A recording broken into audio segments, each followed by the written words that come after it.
because I'm black. I'm an independent. I don't need no mans. Texas is just racist. I'm a preacher's daughter. I'm supposed to get my way. I'm not supposed to be a loser like the people who voted for me. I'm supposed to win. I'm supposed to win. I'm supposed to win. I choose the bear. He won't try to hurt me. Lord, bless this food I'm about to receive. Amen. Lord, what is in that hair? Oh my God. I choose the bear. He will never hurt me. A few moments later. Hey, come get her. She did something to my baby daddy. What? I choose the bear. He will never hurt me.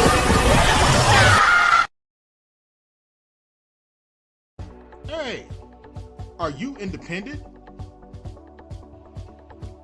Do you not need no man? That's fine. You can always call one. I'm done with life, and it's all Jermaine's fault. It's always Jermaine's fault. I'm done.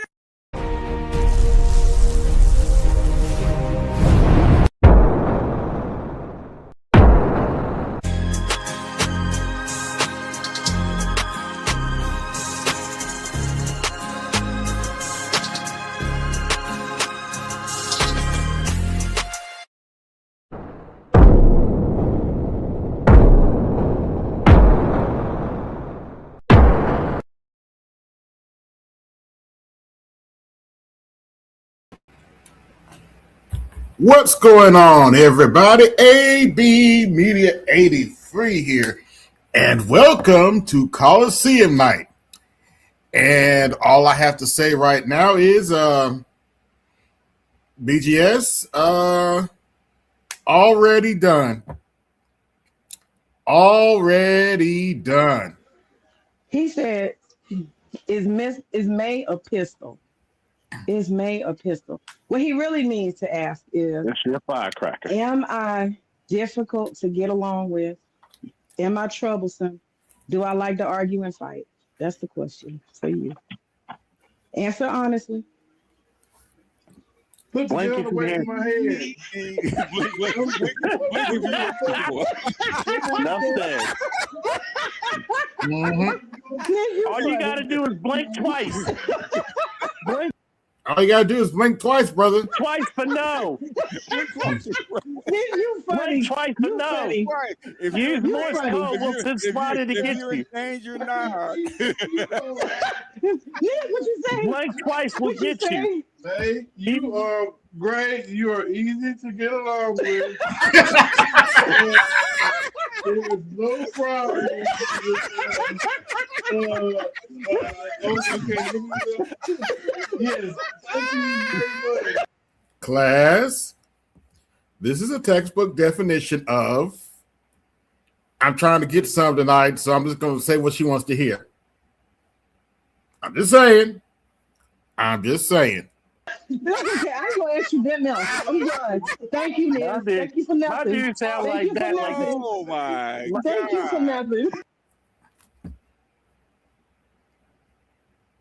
Let's watch that again. May a pistol. He said, is May a pistol? Is May a pistol? What he really needs to ask is, that's your firecracker. Am I difficult to get along with? Am I troublesome? Do I like to argue and fight? That's the question for you. Answer honestly. Put the gun away from my head. Enough said.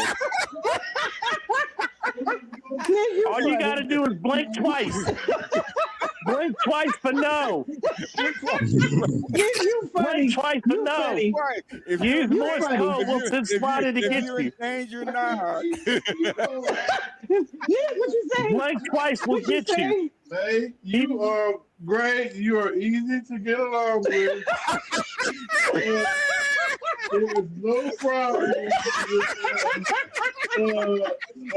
Okay. Yes, thank you very much. Okay, I ain't gonna ask you that now. I'm done. Thank you, Neil. Thank you for My nothing. dude sound Thank like you for that. Like nothing. Oh my Thank you for God. nothing.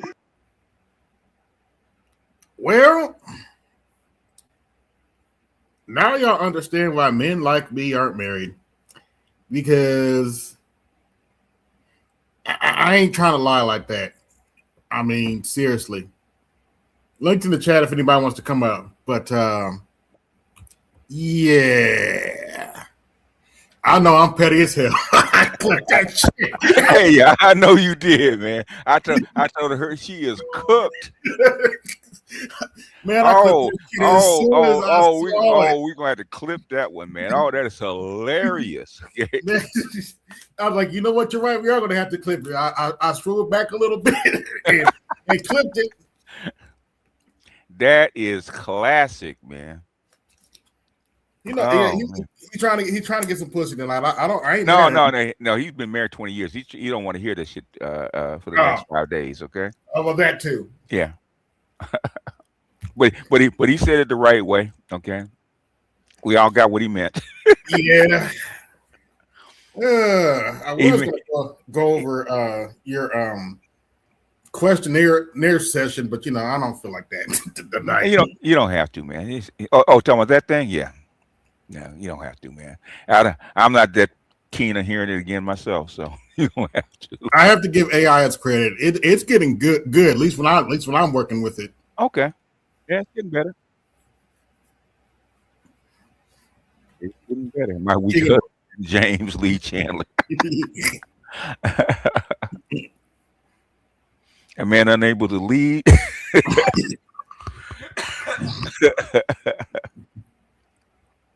Yep, sitting on a rooftop. Oh yeah, I just played that video from the that guy talking about the roof, not the rooftop, but the same thing. The guy in the car. What's going on, Snowman? Evening, gentlemen. Hey, I got a treat for you, Snowman. Oh yeah, go ahead, play it for him. We got her. He said, May a pistol. He said, is May a pistol? We're asking her husband this. Okay. Is May a pistol? What he really means to ask is, That's your firecracker. am I difficult to get along with? Am I troublesome? Do I like to argue and fight? That's the question for you. Answer honestly. Put the other way in my head. Enough said. All you gotta do is blink twice. Blink twice for no. Blink twice for no. Use Morse code. We'll send slotted to get you. Danger now. What you say? Blink twice will get you. Hey, you are great. You are easy to get along with. Give me this button. No problem. Yes. Thank you very much. Okay, I ain't gonna ask you that now. I'm done. Thank you, Neil. Thank you for My nothing. dude sound Thank like you for that. Like nothing. Oh my God. Thank you for nothing.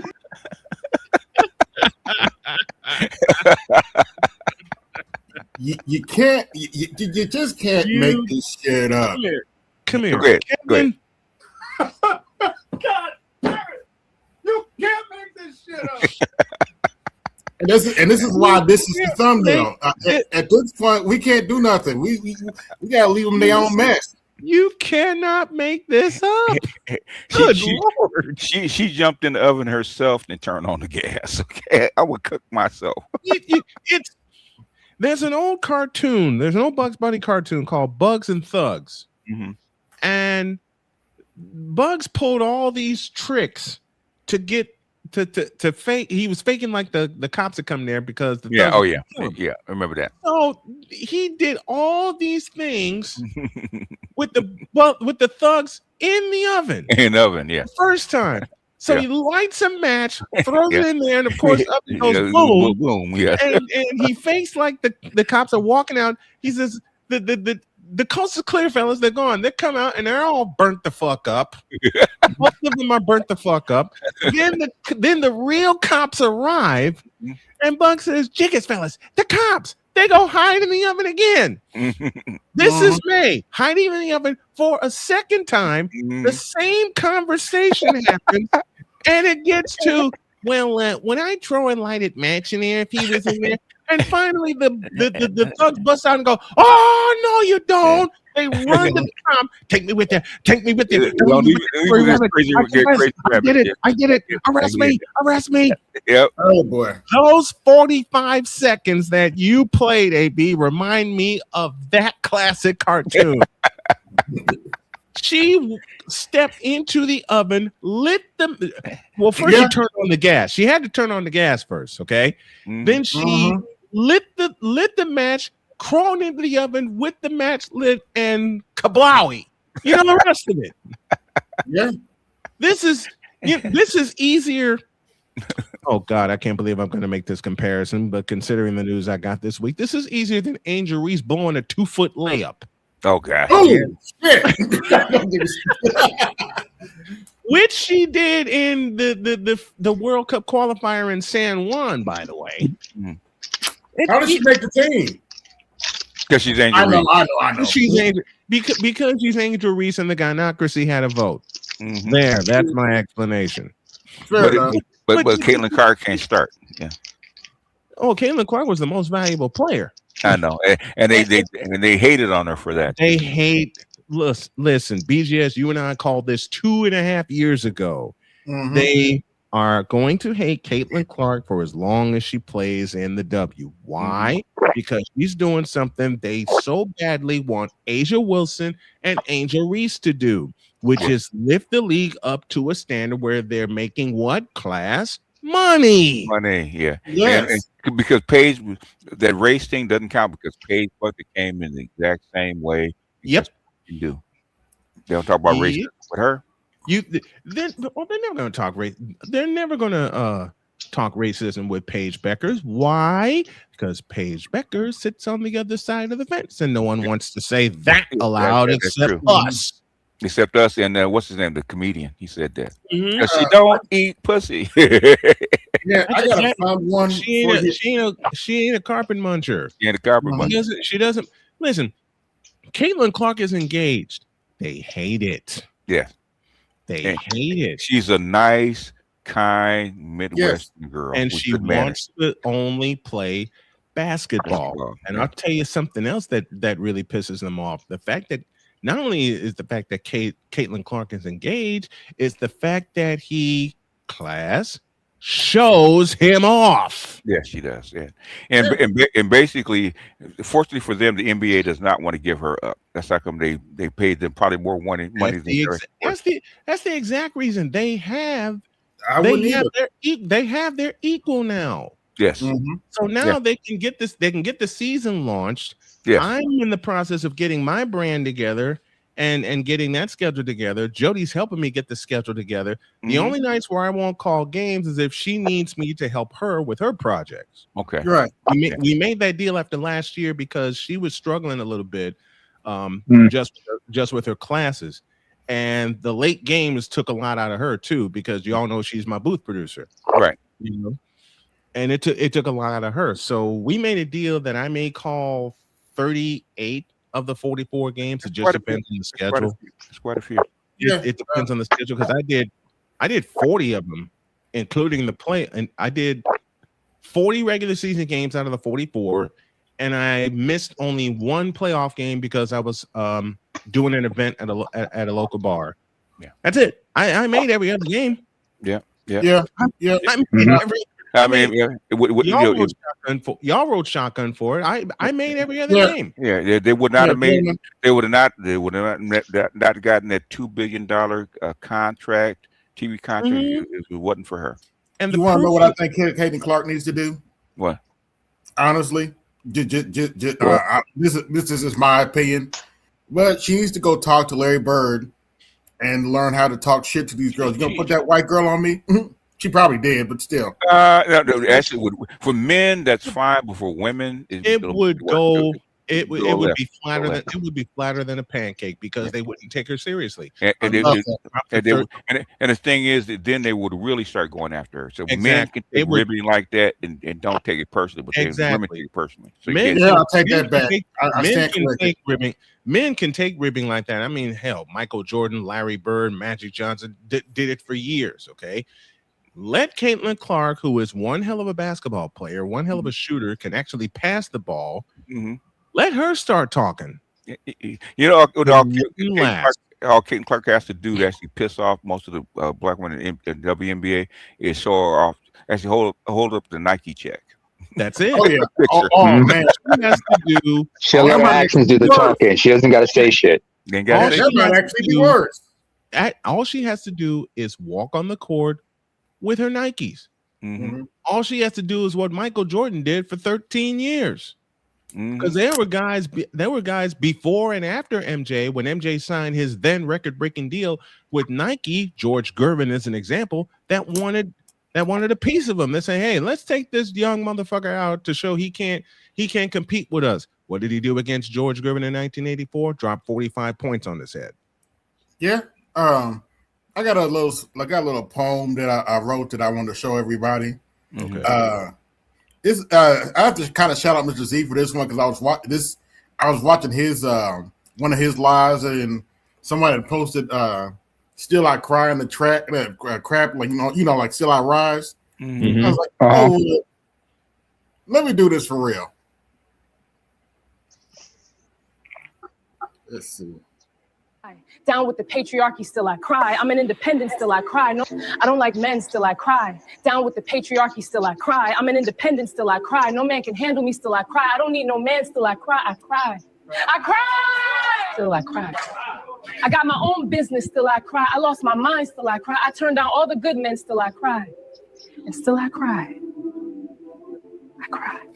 I lost my snaps, still I cry. I lost my Section 8, still I cry. I have this sim, still I cry. I didn't teach my girls about their cycle, still I cry. I made my son husband, still I cry. I just broke the first 3 commandments, still I cry. I know I'm wrong, still I cry. I'm not okay, still I cry. I know I hate myself, still I cry. Still I cry, still I cry, still I cry. I cry. I cry! She cried worse than Millie Jackson. Oh, good Lord. Yeah, I said it. I only have 2 words. This fits. Yeah. This fits. I had to pick on one. I also had to pick on one of Mr. Z's targets. I think her name is Theresa, whatever her name is. It's not a communication style. It's an abuse tactic. And it is very common among manosphere creators and misogynists generally, because at their core, men in the manosphere are fundamentally abusive men. So I hate when dudes go like, oh, I want a girl who loves me, who's crazy about me. No, you don't. No, you don't. You want to know why? Because then we do some crazy girl shit. And then we'll be like, why you acting crazy? Why you locking me in this room? And this is what you wanted. This is what you wanted. This is what you asked for. You want somebody crazy about your ass. And I brought the crazy. To love. Oh yeah, gosh. Cherish. And obey. This one. To love. To love. Cherish. Cherish. And obey. I'm not saying that word. Say it. I'm not saying that word. I'm not obeying anybody. I don't obey anybody, especially him. No. Bro, let me get already. Call police because now I'm done with it. Away from me, bro. Now you're saying I'm coming towards you? I'm coming towards you? Stop hitting me. I'm giving you a reason right now because I'm ready to go to jail right now. Because at their core, men in the manosphere are fundamentally abusive men. Because at their core, men in the manosphere are fundamentally abusive men. Because at their core, men in the manosphere are fundamentally abusive men. I couldn't help it. I have a question to ask. Yeah. Have any of y'all checked out that Netflix documentary by Louis Theroux about the manosphere? No, I haven't checked it out yet. But that chick is crazy. No. That chick is crazy. Well, I will say it's strawmanning, but to your point, but I will say that. All right. Okay. That chick is crazy. She in another video. She was. Have any of y'all seen the Little Mermaid? Yeah. She was defending Ursula. Oh yeah. She was. I was like, how do you defend Ursula? It's because she projects female power. That's why. She was trying to steal a kingdom that didn't belong to her. Yeah, but there was the patriarchy trying to hold her down. Trying to hold her down. Blah, Yeah. blah, blah. Mm-hmm. You had to sing it off key, motherfucker. Damn. Patriarchy. Mm-hmm. Wait, can you do it any lower? Patriarchy. Just a moment, Naaman. Okay, go ahead. I might have recorded that one.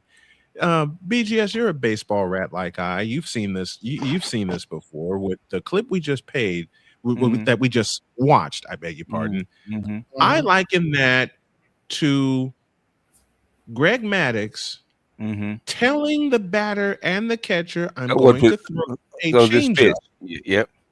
This is the pitch I'm going to throw, and you still won't hit it." Mm-hmm. He throws said changeup, and that some bitch still misses the changeup by a foot. Mm-hmm. Here comes the heat. Okay, strike one. I mean, how many times have you watched a game where the pitchers are basically telling the batter, "This is what I'm going to throw"? I'm going to throw. Yeah, disrespect. And they still can't do anything. Can't do anything with it. Ask your Angels going up against Jose Contreras in 2005 in Game 5, when all Contreras threw from the 7th inning on as his out pitch was his forkball. Now, unfortunately, we have to get into some breaking news. Robert Mueller passed away. Wow, who? Robert Mueller, the former FBI director. Okay. Yep. What happened? No, I think that was his name. Yeah, Robert Mueller. Robert Mueller. Mueller, yeah. Mueller. Yeah. Yeah, Mueller. Uh-huh. He passed. Evidently, he passed away. Like yesterday or something. These people are old, man. Of course they're going. No, they were 80. He's like 80 something. That's old, man. That's ancient. That's old. What are you talking about? Yeah, it is ancient. He's supposed to pass at 104? No, that's old. He's lived. He had a full life, man. He had a full run, yeah. You get anything past 50 is bonus time. Okay. Yeah, that is true. Well, if that's the case, I'm getting a hell of a lot of bonus time. Yeah. I don't take it for granted. Anything past 50 is bonus time. Me neither, because I lost dad at 72. Mom lived to be 81. When she passed away, my granddad was 88. So, okay. A whole lot of people didn't make 50, man. So, my parents passed 60. So, given the fact that cancer took out my parents and came after me, and we tapped it down, every day is a bonus day for me. And speaking of which, rest in peace to Chuck Norris. Yes, 86, wasn't he? 86, yeah, and still kicking ass. On TikTok they're saying he didn't die. He roundhoused his kick out of life, his way out of life. Yep. Yeah. Why would you be? Why is there a surprise with that? I mean, this is Chuck freaking Norris. Yeah. Yeah. You gonna just be missed. Hey, he will be sorely missed, but it was his time to go. Of course, he will be well received in heaven. You know, Bruce Lee, Brandon Lee, who else is going to be up there waiting for him? You know, in fact, I'm sure when he gets to heaven, it's going to be like that fight scene from the Chinese Connection.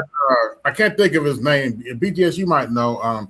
The brother that played with Bruce Lee in the Enter the Dragon movie. Which Jim one? Kelly. Black or white? Jim Kelly. Yeah, the black guy. Black guy, Jim Kelly, yeah. Yeah, he passed away. Black Belt Jones. Yeah, I mean, these people are old, man. Jesus. Yeah.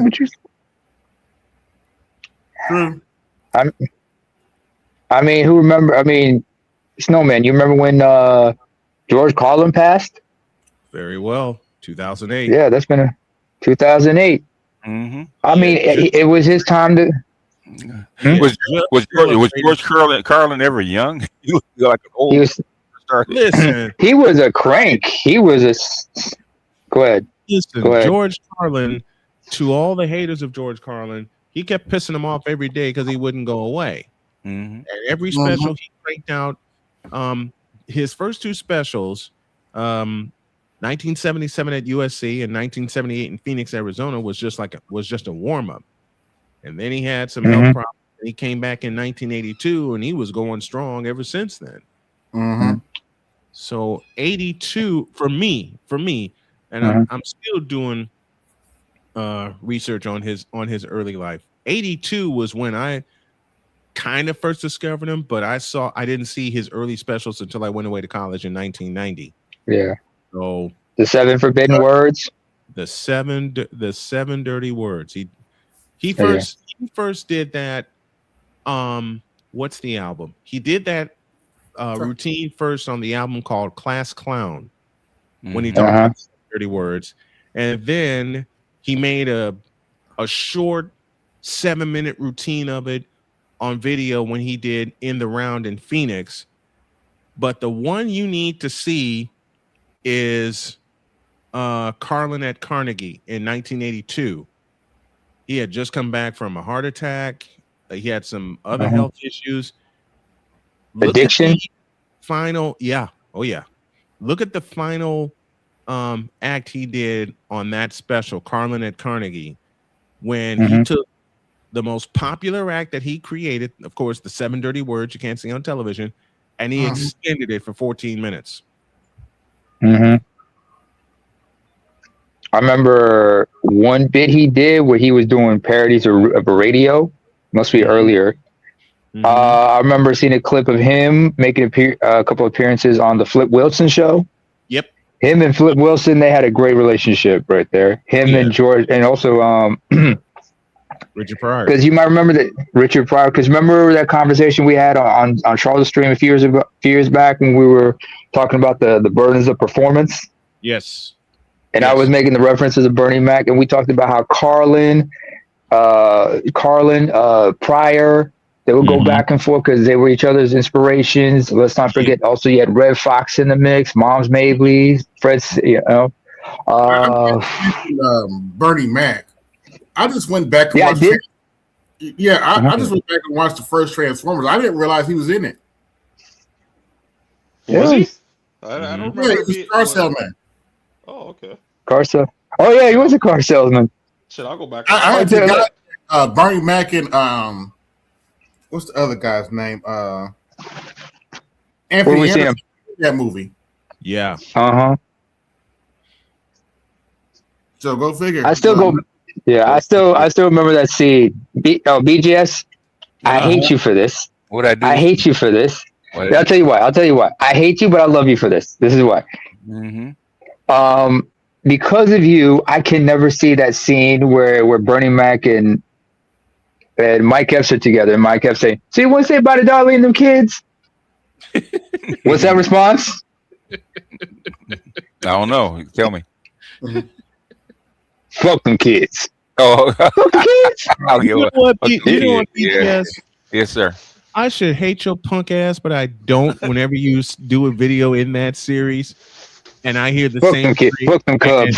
The White Sox cap on. With the White Sox cap, and you know that's my favorite team. That's my childhood favorite team. Yeah, so every time I see that, I smile and then I laugh my head off. Yeah. Then on top of that, Jody heard "fuck them kids" or "fuck them Cubs." Oh, them Cubs. Fuck them Cubs. She didn't hear "fuck them kids." She heard "fuck them Cubs" through my headset. Jody walks by, hears that, and she goes, "Do you hate them that much?" I walked away and I lost it.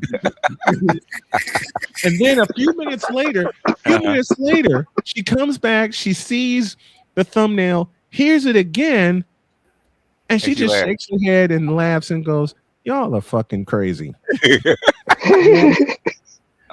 I And mean, I said, Jody, honey, that's why I said, Jody, honey, that's why they love you so much because you're just as crazy as we are. And she starts I cracking mean, up. if you think about it, right? They said they prefer bears over men, right? Right, Okay, right. Oh, okay, uh-huh. and the And it fits.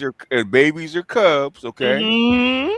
And I said, who hates Cubs? Okay, more than Bears. Okay, A White White Sox Sox fan. fan. Yeah, Mhm. It makes logical sense. logical. Oh, The by the first way, time he put, Good. hold on, Mhm. neighbor. The first time BGS put that together, and I see the bear with the White Sox jersey on, and I hear fuck them Cubs. I couldn't even finish the video. I was laughing so hard. Yeah. I was cracking up, and Oh, just so happened that day. It just so happened that day I was wearing my White Sox hat in the house. by the way, did somebody say choose the bear? Go. I choose the bear. He won't try to hurt me. Lord, bless this food I'm about to receive. Amen. Lord, what is in that hair? Oh my God. I choose the bear. He will never hurt me. A few moments later. Hey, come get her. She did something to my baby daddy. What? I choose the bear. He will never hurt me. The rain crawling out of the bear. Something out of the ring. Also, The Grudge. Yep. Speaking of saying, hold on a Hold on, second. as quiet as it's kept, that's what happens to some of those dudes. They choose the thug and they fuck them up. and the thug's baby mom like, come get this bitch before I think we should make the thumbnail again and put a Chicago Cubs hat on the baby bear. Oh, that's funny. Yeah. You stupid. I would, TGS, when you do that, the first time you debut it, I won't finish the bitch. I will walk out of here laughing. I'm thinking, like I said, the first time I saw that thumbnail that BGS created with the bear, the White Sox jersey, I said, this motherfucker's picking on me. You know what? I also realized who else says fuck them Cubs when you think about it. And then you saw that fuck them Cubs, and you got it. Yeah, since I got BGS here. Wait. I say it all the time. Okay, from a baseball standpoint, but when you did that, I'm like, man, why is he messing with me? Then I heard the opening and everything like, now it makes sense. You're still fucked up and wrong, but it makes sense. Hold on. Since I got BGS here, I need y'all to hit the cash app to support the show. I'm trying to get some new headphones and a tablet. Oh, okay. So hit the cash app, support the show. Hit the super chat, support the show. Show the support, gentlemen. Let's get them. Equipment taxes in the check. I'm trying to upgrade my game. I need some help. Hit my cash app, support the show. You see it scrolling at the bottom. Yeah, I'm trying to do the same with my equipment. Oh, and especially in this economy. Your sister-in-law Jody said thank you. BGS said thank you for the references because I told her I know a few people I can reach out to if she runs into trouble. Yeah, if you run into trouble, you got about 5 PhDs you got to reach out to. Yep. Yeah. Yep. But by the way, on that finish line this fall, and I'm thinking. Oh, okay. I'm thinking October she'll cross the finish line. Oh yeah. Good. She got it. Yeah, she does. Speaking of fuck them Cubs, I realize another group of people will probably say fuck them Cubs. Oh, no. Divorced dads when they see their ex-wives with younger men. Who? Oh, divorced dads? Divorced dads, ex-husbands when they see their ex-wives with younger men, they be like, fuck them Cubs. You don't know what they say when they see the ex-wife with younger men? Good. Bother me. Good and fuck them Cubs, but still fuck them Cubs. Good and I'm out. They say good and I'm out. Yeah. Happy. Yeah. We'll talk about one of my family members like that. Let me shut up. Let me shut up. Most guys will be good. If she's happy, she won't bother me. Hey, BGS, remember that family member I told you sleeps in a different room from her husband? Yeah. So that's the exact scenario that she's older than him. Cougars. Oh yeah, that's true. Cougars. No, the thing is that she can't take it no more. So right. Yeah. It's like that Bernie Mac. I remember just like For a young man, women over 40 are good for like 30 days. Yeah. What was that Bernie Mac joke about his wife? He said this in like Real Kings of Comedy. His wife was like, my wife said she gonna get us up a younger man. I'm like, go get the motherfucker, go get him. I don't give a fuck. Yeah, And I'll watch. I swear I'll watch. They ain't gonna kill me, man. Yeah, go get your. Don't stop talking about Tracy Ellis Ross like that. Mm-hmm. That's the truth. Well, if it was Anthony Anderson said that, I say, hey, go right ahead. Since BGS is up here, I want to do something special. I want to do something special for him because this afternoon, Jody and I went out to get ice cream. She said, I need to get out for a minute. Yeah, you know what's coming. So we went to we went to I gotta get the sound up here. We went to Dairy Queen, got a couple of blizzards, and then I turn around and the guy in accuracy walked in. Now I want to hear how ridiculous BGS can make this, can make the responses here. Because the first couple of times I did it, Jody heard him and she started cracking up. Well, she can't hear him now. But she did make a request and said, if you do this game again, you got to have one where we just went out for ice cream and they showed up. Now, y'all know the question that's coming. And I'm looking at the most ridiculous answers and the most true answers because that's how they looked at me. What do you think they were thinking? No wonder the nigga got all vanilla. Hey, BGS, I told him this one on Thursday. Who that nigga with that snow bunny? BGS, repeat your answer for me, please. I'm gonna.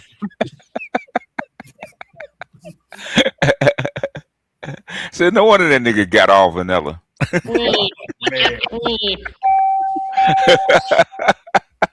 You know what was quietly said to me though? What? Or not to me, but about me. What? Walk out and I can just see the look in their eyes saying a version of that saying, no wonder he likes vanilla.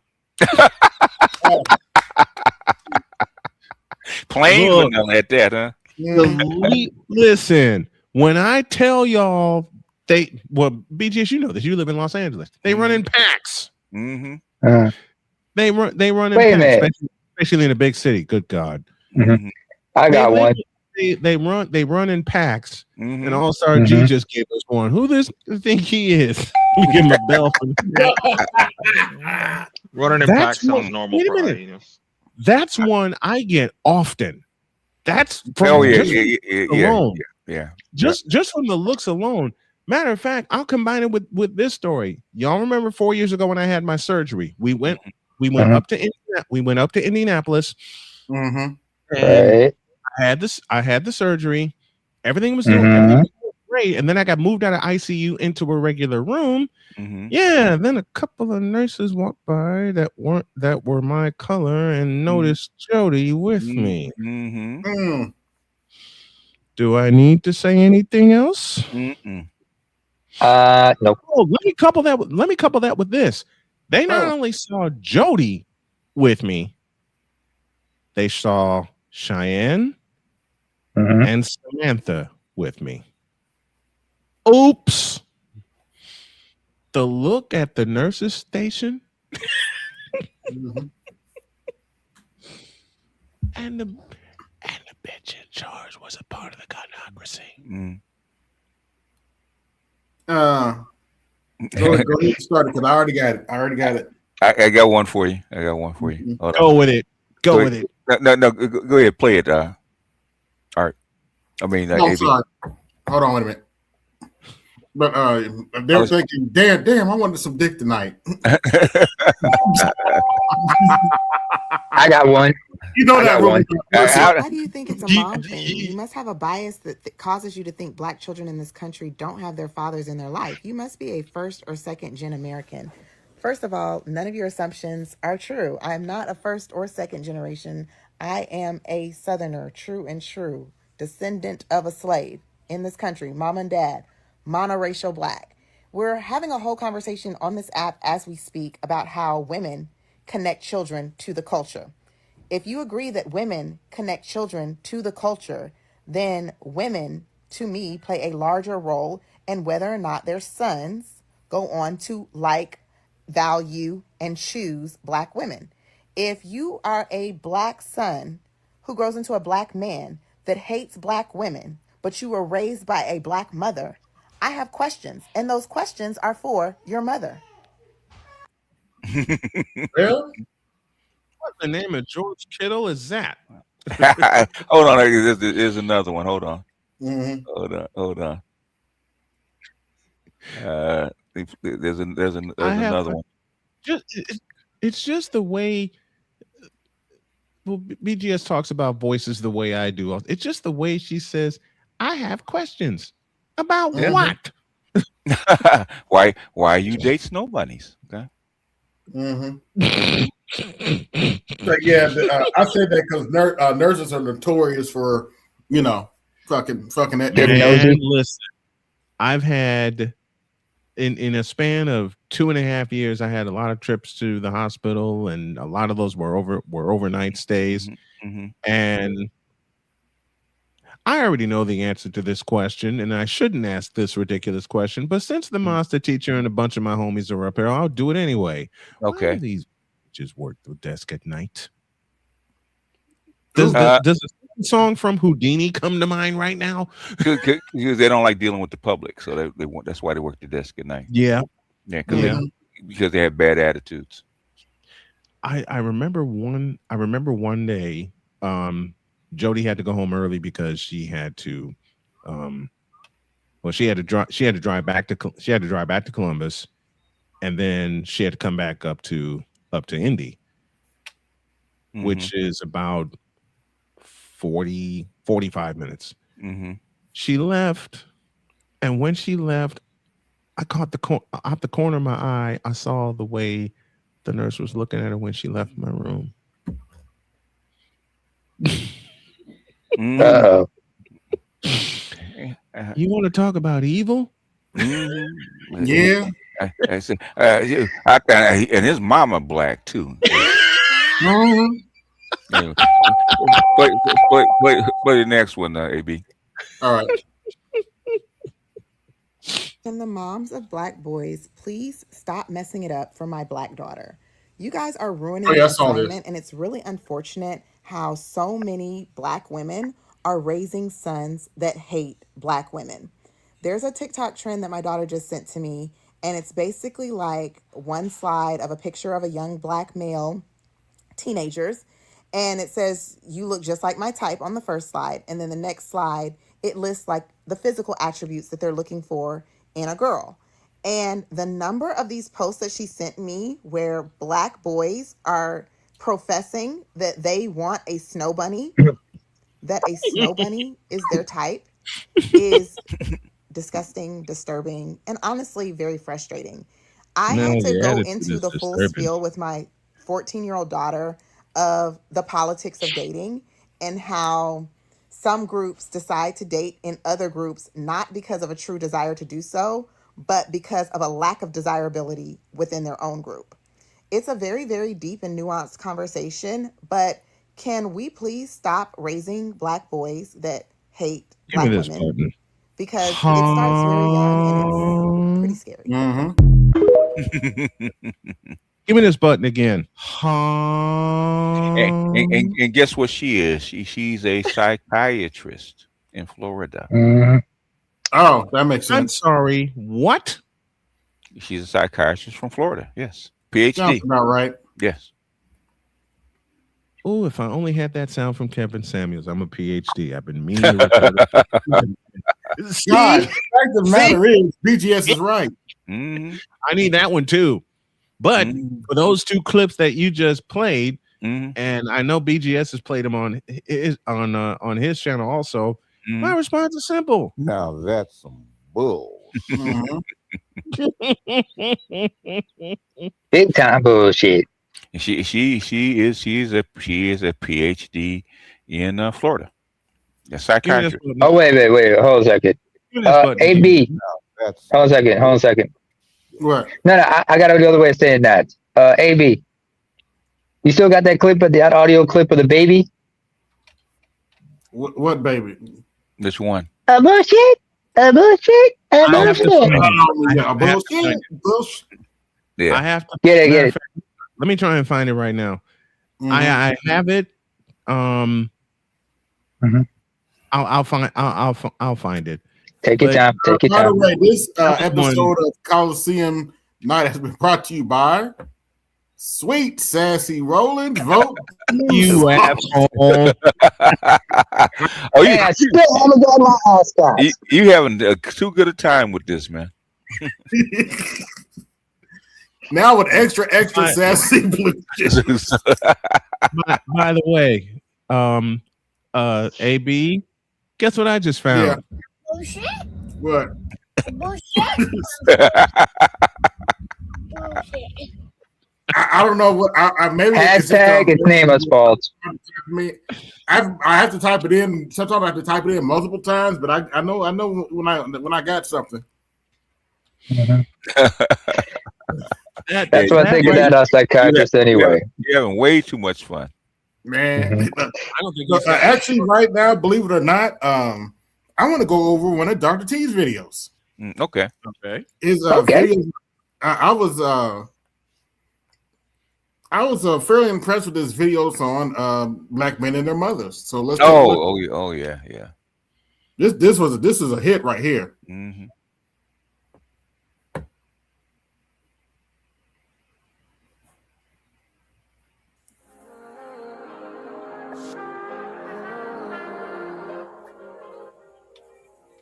I love this intro. All right. Yeah, Gigi made Welcome that. back. Okay. To Onyx Report, Black Masculinist News for the day. Today we're going to check out a little something that I hope some people might find some inspiration in. We're going to look at two cases where two black males are dealing with their mothers. Mm-hmm. And contrary to the popular tropes about motherhood where mothers are all knowing and all loving and unconditional and wise, there are mothers like that. But there are different types of mothers as well. And sometimes what we find is that we don't really understand our mothers, especially if they're unbalanced, especially if they're having, whether it's an arrested development, whether it's an emotional crisis, whether it's a brokenness from trauma, or whatever the source of the unbalance, sometimes we don't realize how unbalanced they are until we become grown men. Mm-hmm. And you have to take a different position with mothers and parents in general, but especially mothers, when you figure out that you're, kind of the adult in the dynamic. So let's just check this out and, see what we get from this. Here we go. Most people think you're supposed to take care of your parents no matter what. But my mother left me homeless when I was 17. Not struggling, not barely getting by. I mean, completely homeless. One day, she packed up everything that mattered to her. Then she ran off with another man to start a new life. And she made that clear. She left me and my siblings sitting in an apartment in a project waiting for the locks to get changed. I remember the last day she came back to get the rest of her stuff. She looked at me directly in my eyes and she asked, "So what you finna do?"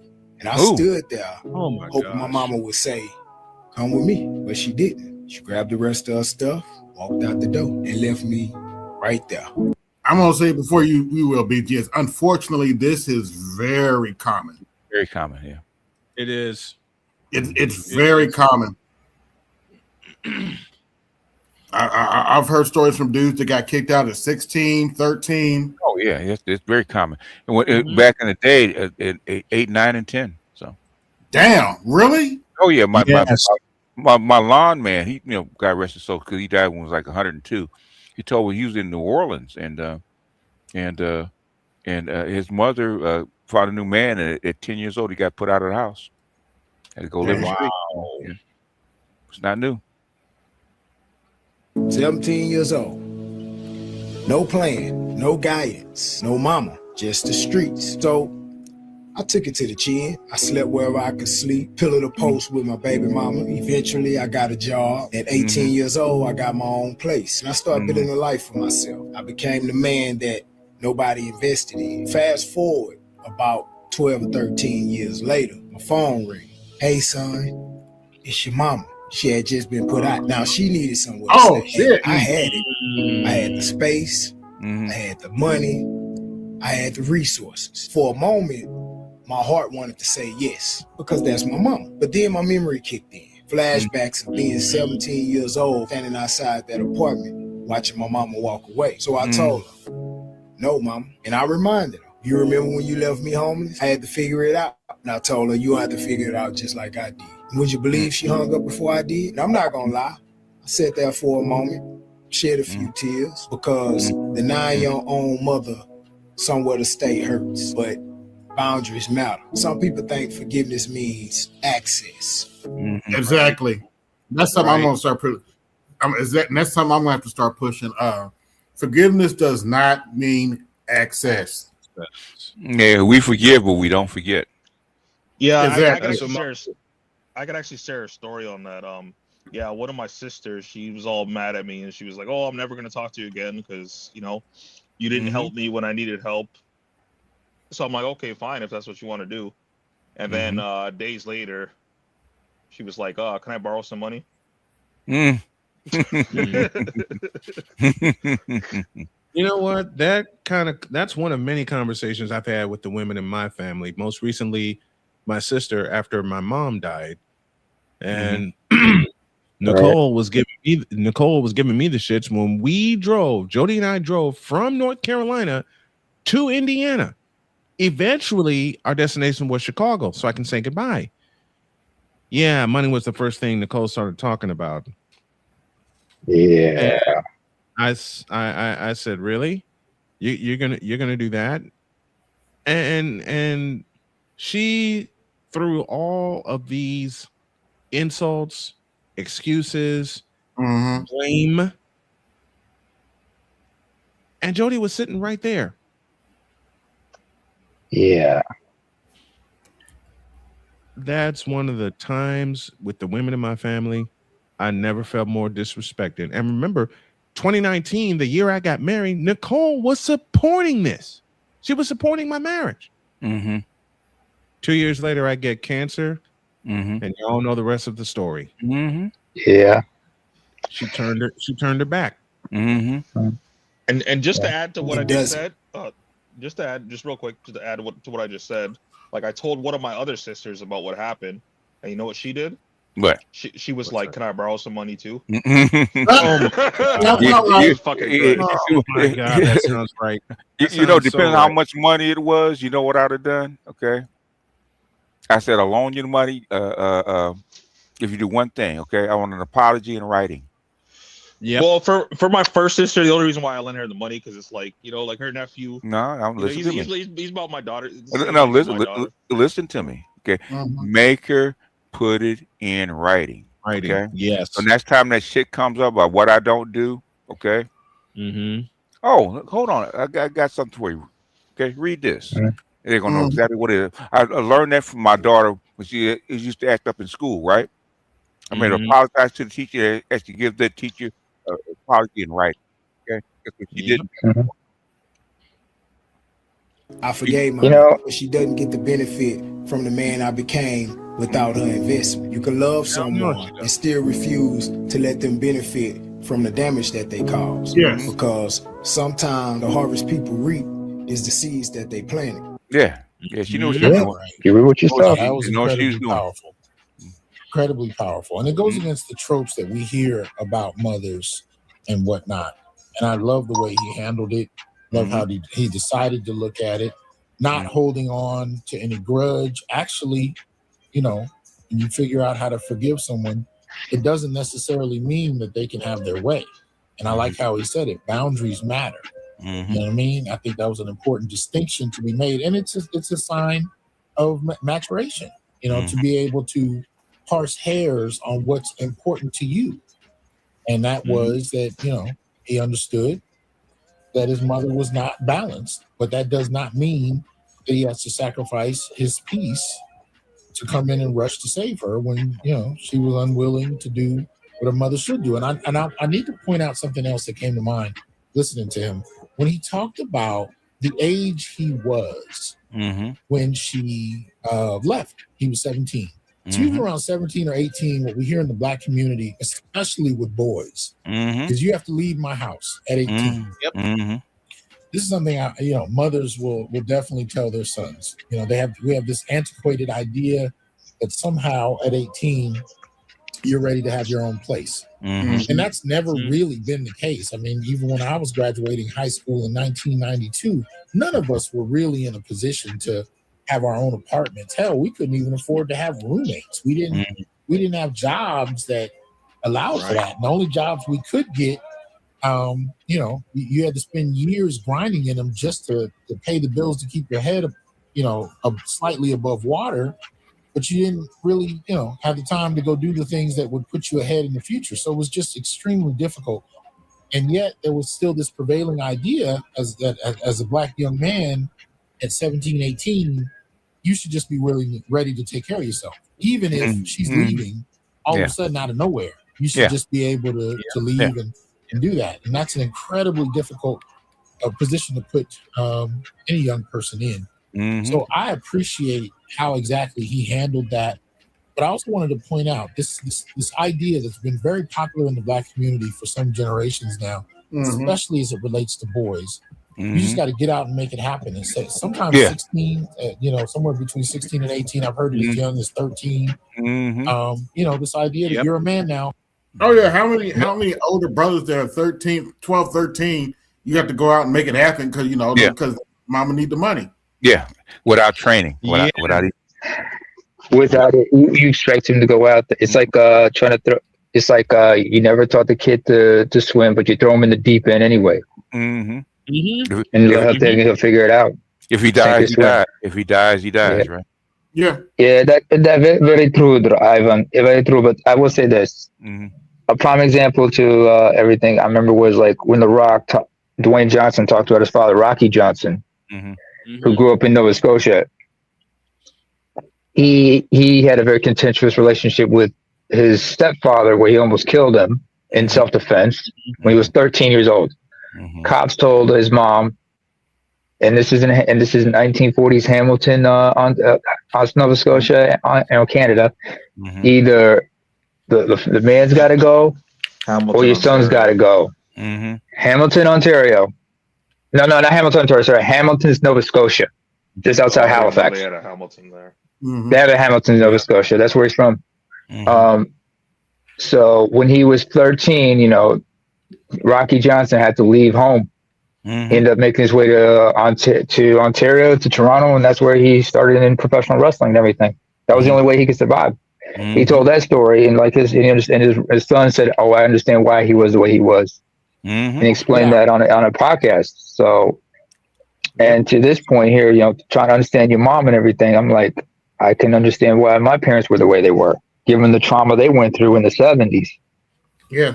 It was rough. But somebody who is refusing to contribute. I'm not talking about somebody who's refusing to get a job, refusing to help the household and just wants to lay around or whatever, playing video games. That's not what I'm talking about. Right. I'm not talking about that. If you have someone who's finding difficulty getting a job, but they're out there pounding the pavement or doing it online, however it's done now, there's nothing wrong with that. But I'm talking about someone who isn't even willing to try. That's not who no. What I'm talking about is when we are putting young men out before they've gotten the requisite skills they need to be able to sustain themselves. That is a dishonor to them. We're not doing them any good by putting them out at an arbitrary number in terms of their age without giving them the requisite training they need and skills they need to be able to stand on their own 2 feet.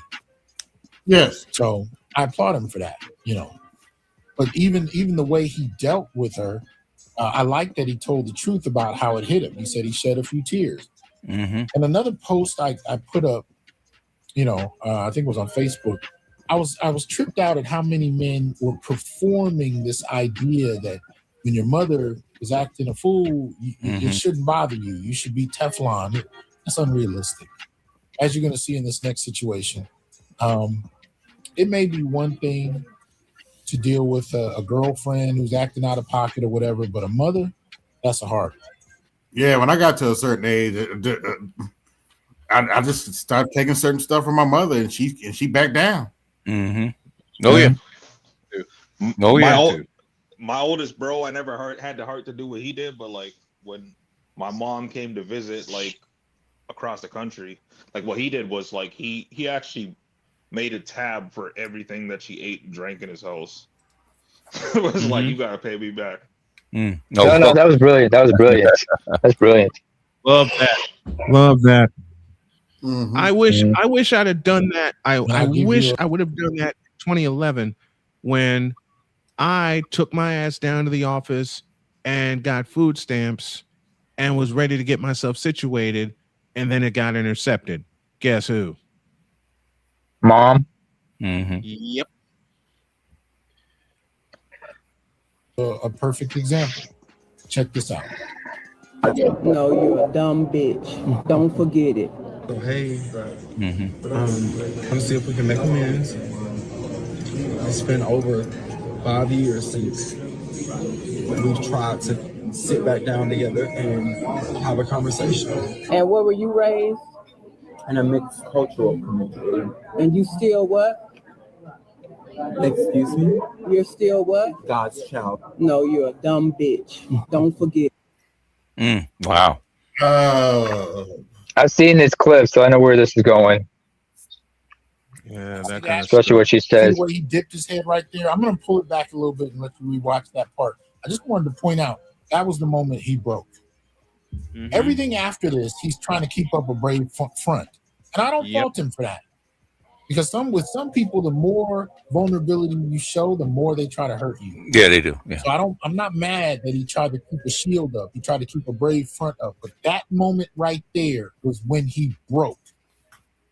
Understand that. I'm gonna back it up a little bit. Check it out. God's child. No, you're a dumb bitch. Don't forget it. You ain't got shit, and you're. I'm sorry. No, you ain't got I shit. never let You my ain't elders shit. talk You to ain't me got like shit. that. You ain't never be shit. Yeah. Exactly. Yeah. I would never let any elder woman in my family talk to me like that. Nah. Nah. Never be shit. My family wonder why I don't come around now. I'm not gonna listen to that shit. No. Shit, and you ain't doing nothing, and you'll never go and do nothing. You're a dumb bitch. And I just feel that you have not respected me over the years since I've been a child. You gave me up. And I don't like that you have yet to call me, check up on me. I lost my grandma and you did not say a word. And I'm baffled. I'm hurt. Mm-hmm. And I don't She doesn't care. that I have. Yeah, she doesn't care at all. She can't care. She's apathetic. She's on it. No, she's apathetic. Yeah. She When can't you care. were born, I don't know if I told you. I told them I didn't want you. Mm-hmm. Right.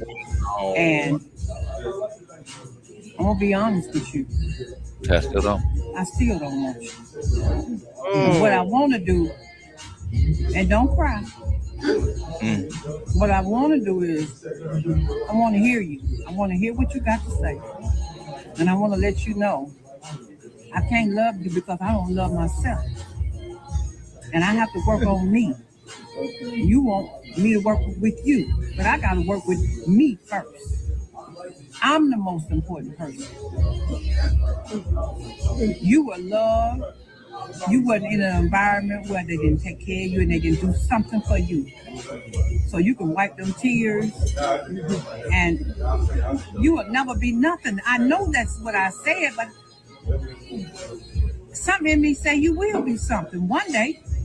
I don't know. It may not never come. I don't know. I'm just saying, wipe your eyes and don't cry. Stand up. Stand up. I don't even know the word love. I can't say it right now, but I can say I had you. Yes, I had you. That's insane. I hope he never paid for that meal, because that's crazy. Mm. I'll say I had you because Yep. I did have you. There's a level of brokenness that one cannot avoid when your own mother can't say she loves you. When she tells you she'd rather be without you. Now, there's no child that's going to take that well because it goes against nature. This is, I've had a number of adopted friends and lovers. There's a pain there that you cannot fathom. No. You cannot, rationalize away, and it sometimes can take a lifetime for them to find balance and healing. So I feel for the brother. I feel for what he's going through because there's no preparation for that. Like I said earlier, it would be one thing if it was an ex-girlfriend or a girlfriend that. Yeah, we're gonna get back to the video, man. But I need to talk about something. I need to get something off my chest. Yes. Yeah, what he's talking about. Mm-hmm. I felt that pain. My late grandmother told me to my face, you're gonna die just like your parents. Okay. Well, that's messed up. And so I know that feeling. I've been quiet about it as long as I can. Can be. She's been dead for 5 years, and I still ain't told my friend because I know exactly what they're gonna do. They're gonna sweep it under the rug. Yeah. That's messed up, AB. Because like my own grandma, like I remember like the last time, like since before I moved like across the country, I went to her church with my cousin, and as I walked into church, she points at me in front of the whole congregation. She's like, "Oh, you see him there? He's the devil." I was like, "Really?" I was like, "My cousin I'm with right now, like, actually shoots people. I've never shot anybody in my life." like, what are we talking about? Tough shot that not miss. But she has dementia now, so now she's like, "Oh, you turned into such a nice young man." And I'm Well, that's the like, thing. yeah. She eventually did get dementia, and I had to get out of the street multiple times. After she told me I was going to die just like my parents. Oh yeah, black women say a whole lot of mean stuff. So I was telling May, yeah, and they think that it's supposed to be okay. Like my grandma personally treated me like shit because she hated my dad. But the fucked up thing was, like, my sisters that we got the same mom, the same dad. Like my sisters, like she treated them well, but just treated me fucked up. I was like, what kind of shit is that? It's called a gynocracy, sir. Yeah. And please don't take this as I don't love my grandmother, but this happened. Yeah. No, yeah. Sometimes you got to charge into the game, man, because black women. Black women probably wants to cry right now. I don't want to say about my own damn grandmother on air, but it happened. It does happen. If you're a black man, okay, unless you're really lucky, you don't have a female relative say some foul shit about you. Okay. Yeah, well, that's fucked up for a dude like AB, because like, dude, you're into tech and she's talking crazy like that. Like, what the hell? They don't care. You could be a billionaire. They don't care. They don't care. Half of them don't know what I'm really into because I know how they think. Yeah. I didn't even tell. I don't even talk about what I do to them. If you don't believe it, listen to how Michelle Obama talks about Barack. Okay. Yeah. You don't believe it. They don't care. Black women do not care. They really don't, because they love shooting you down and shooting your dreams down, and then telling you this is what you should be doing for a living. This is what you should be doing with your life. I based on how it benefits them. I can't tell y'all, and you all have heard me say, I can't tell y'all how many times I got this shit from my mother in my adulthood. And the watershed moment was the day my father died in 2007. Because that's when all the bullshit started coming out. As soon as she becomes, Papa's gone and she becomes the matriarch, all of a sudden, she changes. She flipped the leaf. She flipped the script. The real her actually came out. She flipped a total script. And you know who went with her? My sister. Yeah. Of course. And I'm glad you said that, because this is one of the reasons I created this image. Mm-hmm. Because there's a lot of big mamas that everybody talk about wouldn't have that house if it wasn't for Pawpaw. Mm-hmm. No, yeah. And soon as Pawpaw dies, they basically kick his grave and act like he never existed. What they really thought about him comes out. Yes. Mm-hmm. But shout out to Jules. Hold on, wait a minute. Shout out to Jules for the cash app. Ching, ching, ching, ching. You better thank your donors. This part of the conversation is hold on a minute. Oh man, super chat support the show. This part of the conversation is why, when Charles gave me the title "Diary of a Mad Snowman," I took it and ran with it because shit like that I went through in my life, and very few people believe me. Oh, your mother wouldn't say that to you. Oh, yeah. You never heard a black man say that wouldn't happen because they heard it. That's all. That's all I have to. That's it. And that's all. It's like they would never. Well, your mother would never say that to you. Oh yeah. Have you been around my mother since my dad died? Mm-hmm. No. Shut up. Mm-hmm. I remember. Hold on a second. One man who unfortunately is not here tonight, and I don't know what's become of him, but our favorite mother trucker. He talks about his egg donor. Mm-hmm. How she conducts himself. How she conducts herself. I'm talking about AL. AL. Everybody's favorite. Is he okay? He had issues with his phone and getting online, but last I heard, it's been about a month or so. He was okay. He was doing all right. I seen him in Mrs. Z's chat within the last month or so, saying that he was on a different account though. Mm-hmm. Yeah. Oh, okay. Yeah.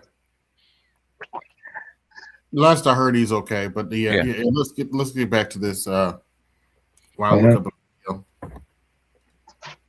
for, I mean, I guess I couldn't say that with the brother in this particular scenario, but my point is, for the average person, average man, it's one thing to deal with different types of women and different types of relationships, but your mother, when your mother can't tell you she loves you, when your mother says she wishes you weren't born or she never had you, there's a level of pain there that you can't just walk off by thumping your chest. Yeah. That's going to take some shit. That's going to take some time to deal with. So before I hear people tell me, he just needs to suck it up. It ain't, nah, that's not an easy. I ain't sucking it up. This commenter, there's a lot of idiots. I will also. That is something he has to come to terms with. It's more than likely that whatever trauma she's dealing with has nothing to do with him. No, it doesn't. She could have been violated. She could just have mental issues. I mean, there's so many different things that really have nothing to do with him, or if this is something you've dealt with in your lifetime, it doesn't have anything to do with you. Anybody that can hate a baby, clearly it is not the baby's fault. Man, and it's as common sense as that sounds, for a lot of people, that is a huge part of their healing dynamic to figure out they weren't actually responsible for her feelings. Her feelings had nothing to do with you. Whatever she went through. She had a baby to keep that man. Traumatized, raped, violated. Oh yeah.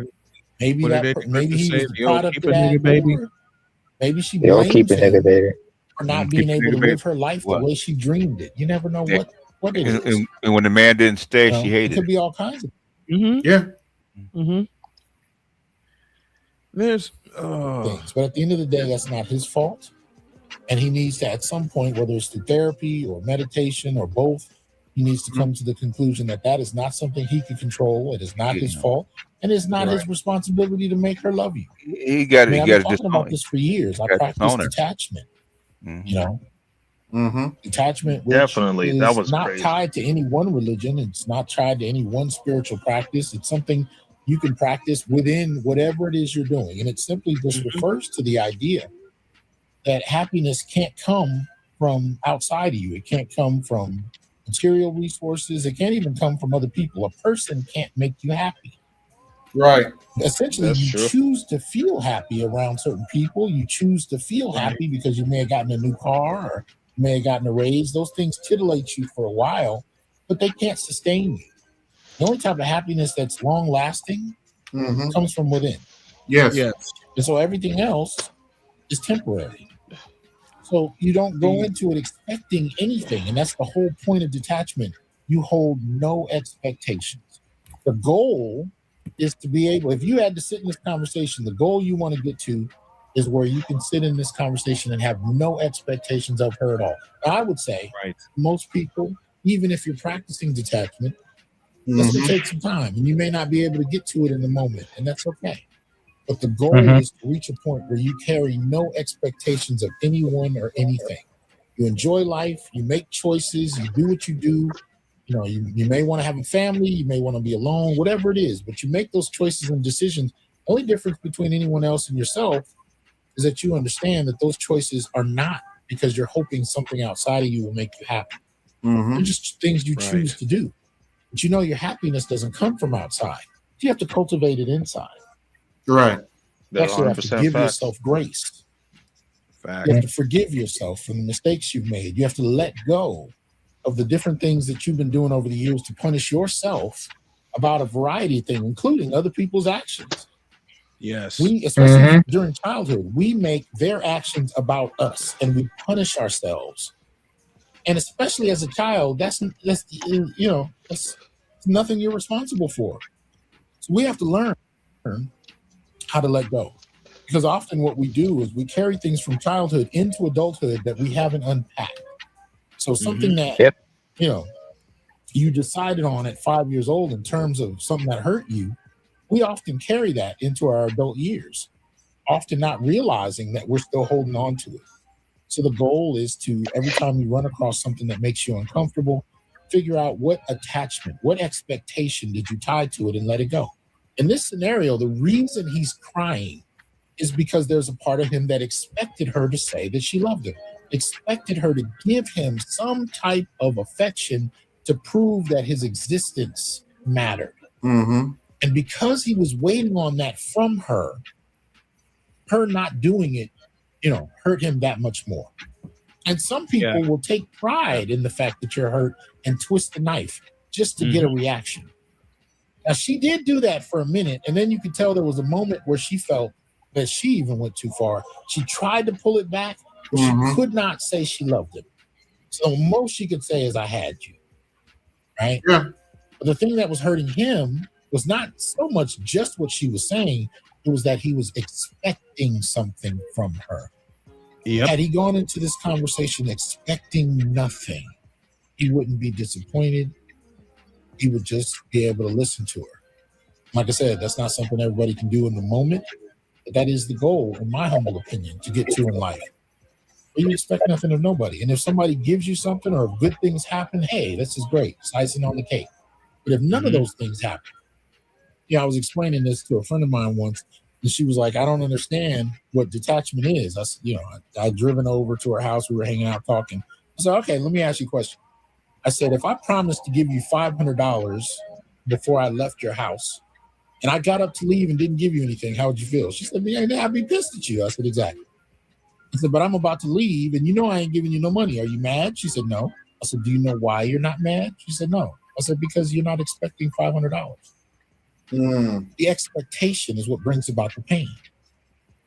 But on another note, again, dealing with unbalanced mothers, it's one thing to deal with unbalanced people, but because mothers give birth to us, there's not only an expectation on an individual level, but a societal expectation that mothers are inherently unconditional lovers as far as their children are concerned. They provide unconditional love to their kids. And when you run across mothers that don't do this, it can be profoundly painful, right? Profoundly painful to run across mothers that are incapable of this. As a matter of fact, I think there's one more that I think I just decided I want to play for you guys. It deals with the same running theme. And it definitely gets to the heart of what we're talking about here. So let me see if I can draw it up. Get it going here. All right, so let me try and pull this up. Share screen.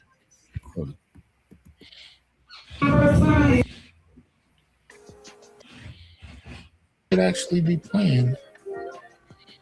I don't know why it's playing here. Oh, crap. All right. Yeah, it took him a little while to get get another way. Same theme here. Check it out. Fuck them kids.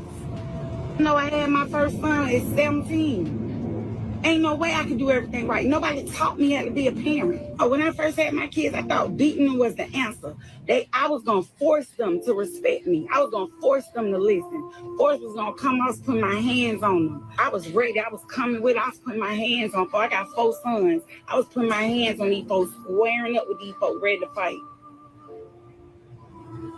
It wasn't until I beat my daughter so bad, I couldn't send her to school. It's easy for them to fix their face, fix their mouth, and try and tell you what you didn't do for them when they was little, or what they didn't get, or what they did without, or how terrible their childhood was. Whole time not even understanding what you sacrificed, you gave up, you did without, how you had to humble yourself, accept less than what you wanted, all because you had them. They will try and drag you over the coals for the remainder of your life, like you owe them something. At the end of the day, if I done got you to 18 years old, you done finished high school, I have done. He had to be a. Notice that 18 came back into it just then. Notice that. Wow. See, we had this magical number in the Black community that 18 is somehow an adult. Yeah. And drag you over the coals for the remainder of your life, like you owe them something. At the end of the day, if I done got you to 18 years old, you done finished high school, I have done everything I need to do for you. Anything over than that is me being nice. Right. Because when I sit back and I think about it, I think about the hours of labor I was in. I think about the months I carried you in my body and was uncomfortable. I think about the time I almost lost my life having you. I think about all the times I had to feed you and I couldn't eat. I think about the times I had to buy school clothes and had the same shoes for years. That's what I think about. I think about staying on a job I hated, but I didn't have a choice because I had kids to take care, I had bills to pay. I think about the Christmases when I gave plenty of gifts and never received one. Now notice how she's talking about this as if this is somehow the child's fault. Yeah. Right? She had every opportunity to decide not to be pregnant, from birth control to abortion. Yep. But she's making it the children's fault that she couldn't enjoy things. This is ridiculous. But here we go. She's almost done. I think about the Mother's Days that I never got anything. I think about the birthdays when I don't even get a call or a card, a 50-cent card from Dollar Tree to say, fuck them kids. Yeah, there you go. There you go. That's what we do.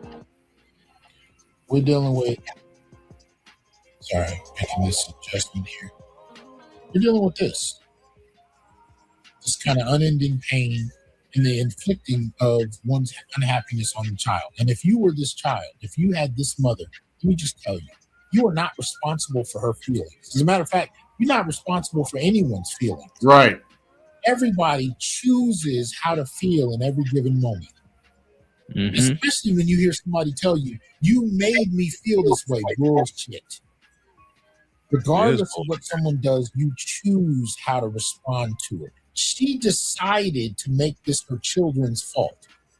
The choice she had, the choice she made to have them and to sacrifice for them, but then to be resentful of the very children that she decided to have and decided to sacrifice for, and then held a grudge. Put them out at 18 and blame them. This is the kind of thing that people decide. But you have to know, if you're on the receiving end of this, her feelings are not your choice. Those are her choices. You can choose to care for somebody. You can choose to help them work through feelings they have, but you should not ever claim responsibility for other people's feelings. Right. It's their choice. Right? If a woman breaks your heart, you can choose to say she hurts you, or You can say this is how you decided to take it, regardless of other people's actions, right? You have to be responsible for your own feelings. You have to be responsible for your own choices. You can't treat people like it's their fault.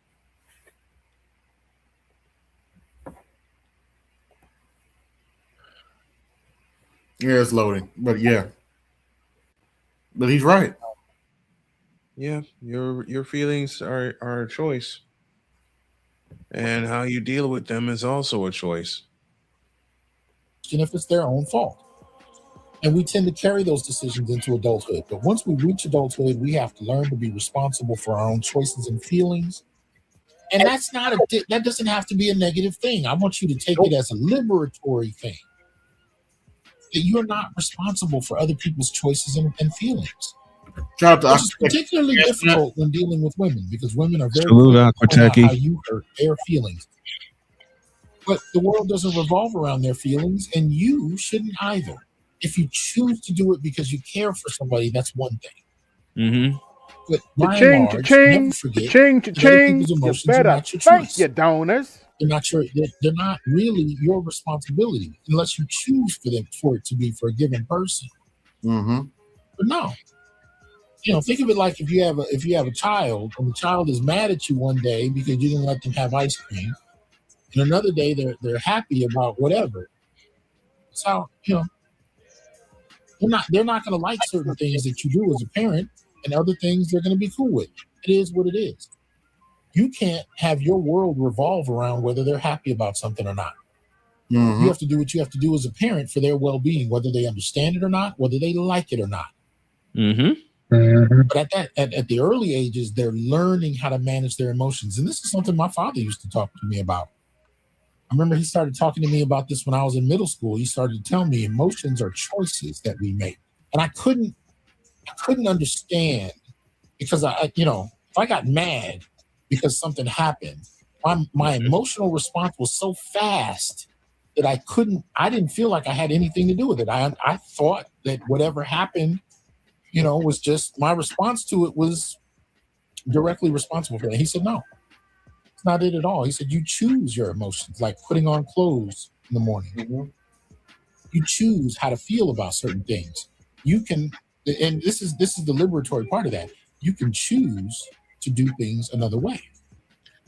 I needed to hear Your this. girl cheats on you, you can get angry about it, or you could choose to look at it like you dodged a bullet. Yes. Yep. Now, most of us aren't going to do that in the moment very well, but that's the goal. But if you can get to that point at all, then you can see through how feelings are not what people have told us they are. They're not the inevitable responses to phenomena. They're choices. But sometimes they're choices we make so fast that we don't actually observe how much we had to do with that choice. Mm-hmm. And knowing this, again, is a powerful thing because it liberates you from other people's expectations. And this is one of the goals of my channel now.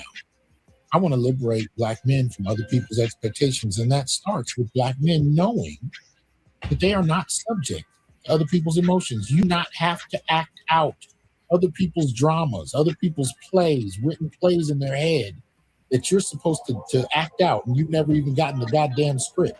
Exactly. No. Mm-hmm. Yep. Even when it's your mother. And I think one of the things the first young man figured out is that he needed to establish boundaries. Right? That's one of the things he talked about. He needed to establish boundaries so that he could function and not be subject to the whims of his mother's behavior. The second young man, I don't think, got to that point yet, but I commend him nonetheless for at least trying to get to the bottom of his relationship with his mother. This is the early stages of the dynamic. He was talking to her. He was trying to get to the bottom of it. He has a lot of work to do, and I think his goal is to get where the first young man was. The second video, the goal of that brother should be to get to where the first video was. But to the brothers I'm talking to, talk to me about what you've been through.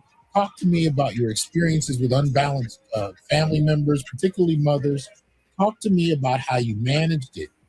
But I will tell you, if you're still carrying this pain, if you're still walking around holding it, which is more than a possibility because most of us don't learn how to let go of pain. We just try to use it as fuel at best, and at worst, it eats us like a cancer. But the goal is to liberate yourself from it. And one method you can use to liberate yourself from pain is to let go of expectations. So whenever you feel pain, you need to ask yourself, what was it that I was expecting that I'm upset about? Because the thing is, when you don't expect nothing, you'd be surprised how much shit doesn't bother you. Mm-hmm. You'd be surprised. If you're upset, I promise you there's something you were expecting. Think about the times you weren't expecting nothing. Speaking of not expecting something, evidently Will Smith is not in the house and Jada Pinkett wants him to stay there.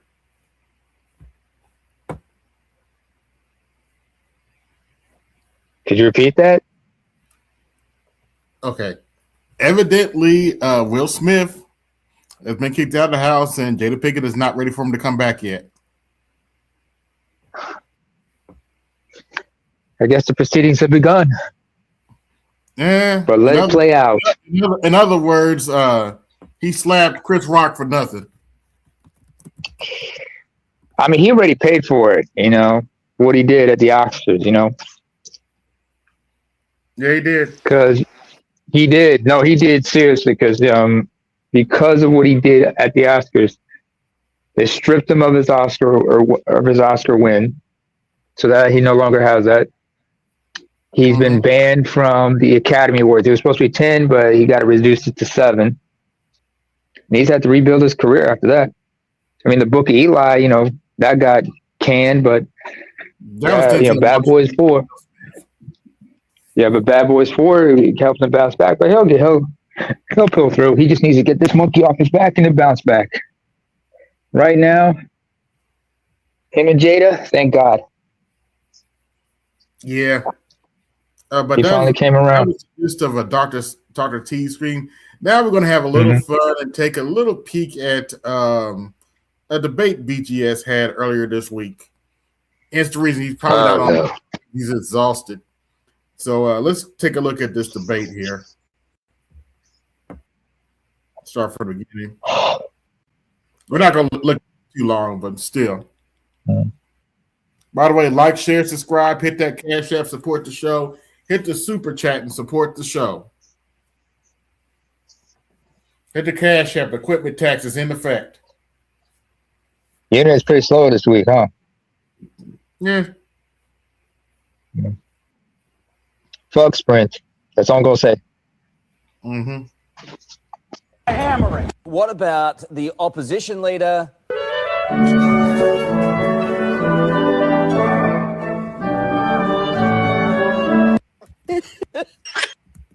Witness one late night or in the alternative face.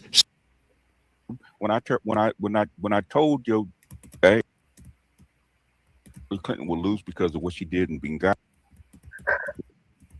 Who do tend to. Hillary Clinton is a lot like Richard Nixon. Holders. So, in the context of his record on speaking in different matters about different Democrats, it can only be construed that it is his desire that there are General Tito significant setbacks in this conflict with Iran. Now, with people that think like this, I cannot understand why they don't see the necessity for these strikes. And for people who think like this, who do tend to come down on the Democratic side of things, I don't understand also. BGS come down on the Democratic side of things. Really, Tito. How they can't tell that this is just a Republican administration having to clean up garbage that was left by our 39th president, Jimmy Carter. I just got back here. What I miss? BGS had a debate with this guy, General Tito. Okay, well played. Give me 1 second. Let me set the time. BGS, the rebuttal is all yours. Let me restart the clock, and all yours, sir. You know what? It's funny. It's a funny thing, man, because a long time ago in 2016, when I told everybody Hillary Clinton would lose because of what she did in Benghazi and the DOD would not elect her, okay, a lot of Democrats got upset with me, okay. A lot of Democrats told me I was a I was a conservative. I love Republicans and yada, yada, yada. I was not a liberal. I was a fascist, all kind of stuff. Okay. And then when I knew that Donald Trump would lose because of COVID, okay, what is the dumbass listening to one to reverse what Obama did, which is getting rid of the gain of function. Okay. And he reversed it. And guess what? You got COVID. Okay. Everybody knows it. Okay. And I knew that he would lose. Okay. And when he did, a lot of the other people got upset with me. And then on the last term, when I told you that Joe Biden couldn't run, is because he was senile, and basically that Kamala Harris was not a good candidate, and she would be terrible and she would lose. Now I got other people on the Democratic side, the blue no matter who folks going at me. So to me, that seems to be a good track record for being agnostic. I don't know where people get the fact of the thing that I am a Democrat. Okay, Trump had the easiest term that he could have imagined. All he had to do was not screw it up. Okay, and he went against everybody, including his own people, because he just had one of his staffers resign in protest of Trump. So it's not, and he was a MAGA guy. Complete MAGA guys. You have a lot of MAGA people that do not like this war because Trump ran on the thing that he was not going to do this kind of crap, and he did. So saying that that I am a Democratic shill and I'm not agnostic and I go against Democrats because trusting BGS a Democratic shill. The something I'm trying to think to say. Oh, it sounds something like this. Wait. Not like that. Like this. And this. What in the all types of blue hell? And this. Democrats. And of course. Now that's some bullshit. Okay. Including Jasmine Crockett would tell you that I'm nowhere near a Democrat. Ask Stacey Abrams. Okay? When we actually talked about what is it called, the Ice Cube effect. Shout out to Dr. Neal. Okay. And blackmail political independence, which is what I vote for. Okay. Black men should go by policy and not Democratic or Republican. Exactly. I could care less because they're two wings of the same freaking bird. Exactly. That's the way I was trained. I was trained that way 30 years ago. Say it again, old man. Say it again. The Democratic Party in '92 with Bill Clinton. Say it again. The only Democrat I voted for since then was Obama because he was freaking black and I wanted a black president. That was it. But I knew who Obama was. Yeah. I don't know where y'all get this from. Because if you follow me and you've been following me for 12 years and my stuff is still up there, people will tell you, including the Democratic people that left, because I had a whole bunch of Democrats, okay? Democratic people, Democratic shills that thought they were right when it came to that last election, okay? That we all knew that Kamala Harris would lose, okay? They were fussing until people start writing books. And everything that I said previous to that, 2 years previous to that, came about. That shit years ago. If they could not put Trump in jail or eliminate him, which they did try, okay, he would win because because Joe Biden couldn't run and Kamala Harris was not qualified. I don't know where y'all get. She was in confidence. One was she now. Right. Guess what? She was not qualified or fit. Half his military. Okay, you had 4 generals resign. Time she was Tulsi Gabbard, he has his own vice president trying to distance himself from this. Okay, I said it. If you don't settle this in a proper manner, guess what? The Republicans will lose. Will lose. Okay, so this clear path you have. I've said that personally. If the Republicans don't address health care, housing prices, and this war, they are going to lose. Man, you've been saying that for a year and a half now. For the next 8 years, including J.D. Vance in the next election, because he's the one I picked to actually win the 2028 election, barring this kind of crap. Okay, everybody told him this was a mistake, and guess what he did? He ignored it down to the tittle. He ignored it. He overrode his own generals, his own public staff. Okay. And Pete Hegseth, who actually went against the first strike that they did, okay, walked people out, actually agreed with this one. So I don't know what Pete Hegseth is on. I'm sure he's a good soldier. He's following the demands of his president, his commander in chief, whatever. But all his other military staff, a lot of them resigned because they told him this was a mistake. Delta guy for Tulsi that. Gabbard is in front of council trying to backslide away from this. So I don't know what you guys are reading. Boom! All right, I'm done. Everything that Trump touches turns to shit. Understand that. Where is Sonic when I need him? Because BGS just destroyed every single argument. I wish BGS was still here because predicting the outcome of an election doesn't mean that you really come down on one side or the other. You just I'm glad he isn't, because he said this was a waste of his time. Prognosticate. I did tell them but that there on have been Patreon. many other statements that you've made in the past, such as go get the jab. Biden's doing a great job.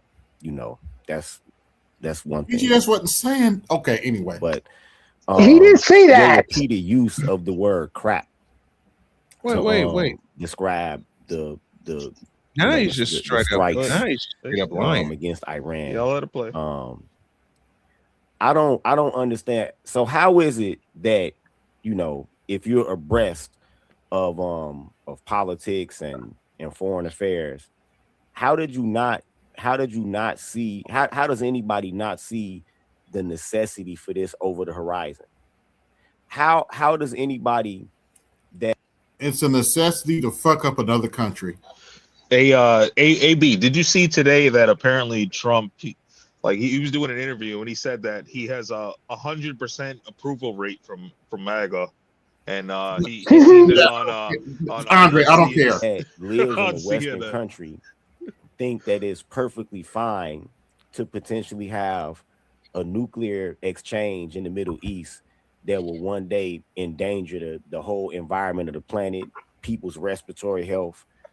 How do people not see that this at some point was going to be absolutely necessary? And again, I have to reiterate, this is something that the Carter administration should have taken care of. When the 3,000 militants and students who were communist and radical Islamists took over Iran back in 1979. Okay. Let me put some context on what he's talking about. About 20 years before that, we took over that country and put a dictator over that country. Yep. 20 years later, they overthrew that dictator and installed what they have now. Mm-hmm. Your bright idea is to say we should have done that mess back then. Okay, bro. So our troop strength was actually very high, much more high than it is now. With huge garrisons in North Korea and in Europe and Germany. North Korea, South Korea, you mean, moron? Cold War, right? The Carter administration could have went in there and eliminated these people, restored Shah Reza Pahlavi back to power, and then it would have been business as usual. Reza Pahlavi, you moron. The Say Shah it right. was a saint, but the Shah was firmly anti-communist, and they had an opportunity to prevent what we're seeing now, right?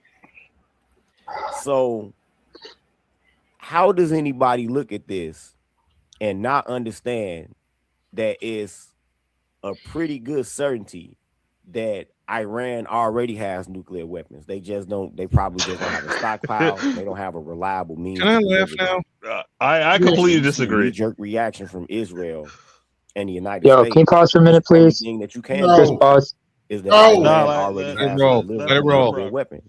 All right. So how is it that you think the point of all this to ask you, BGS, is how do you think that kicking the can for another administration, for another few election cycles, why this problem was allowed to fester was a viable option?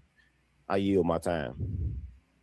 Okay, Tito, I'm sorry, BGS, are you up for rebuttal?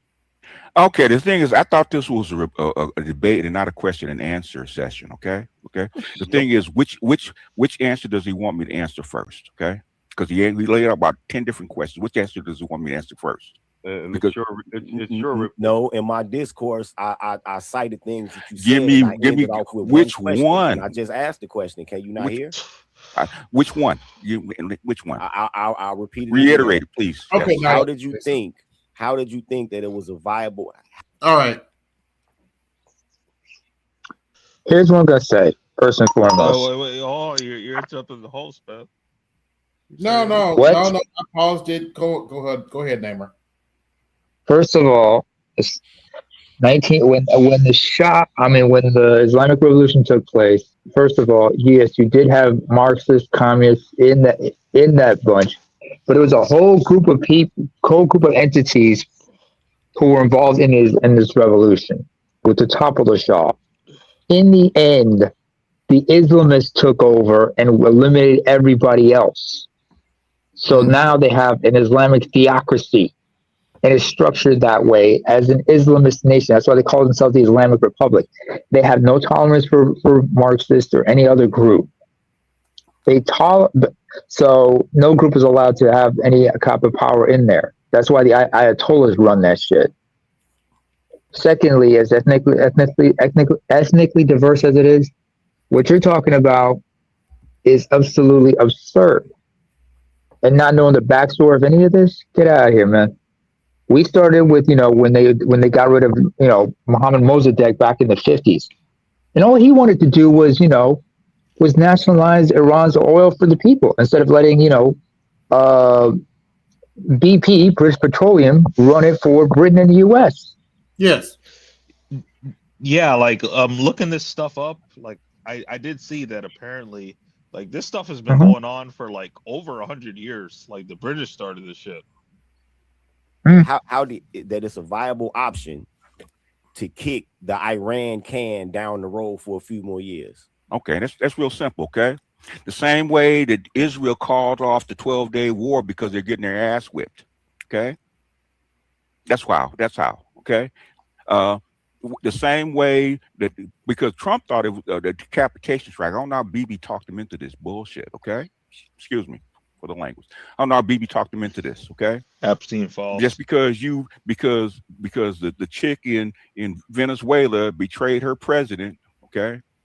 And formed a soft coup with the help of the United States and Venezuela doesn't mean that it could go to Iran and do the exact same thing. You had just 8 months early got your ass whipped, okay?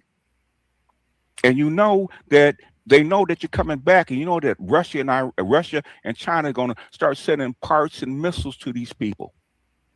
They're not going to run out.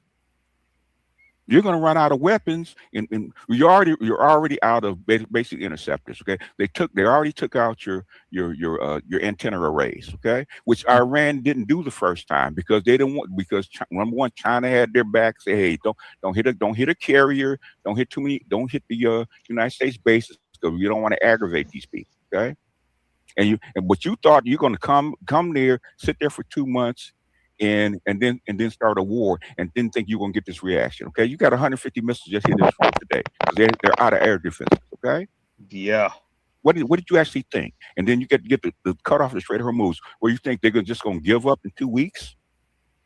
It was not a good idea. The military people told him it wasn't a good idea. Okay, everybody else, why you think Europe is backsliding? Okay, they ain't start this. Everybody knows this was a dumbass idea to start this freaking war unless you can get China and Russia to actually see that they're gonna throw Iran under the bus, which they are not. Okay. Trump already tried that like 2 days after the war. He sent Kershaw to Russia to actually intermediate, to actually ask for Putin's help. Okay, you just had the whole GCC up there asking for Putin's help. Okay, Trump just talked to Xi asking for Xi's help to open up the strait and put a counter on Iran. Okay, everybody knew this was a mistake.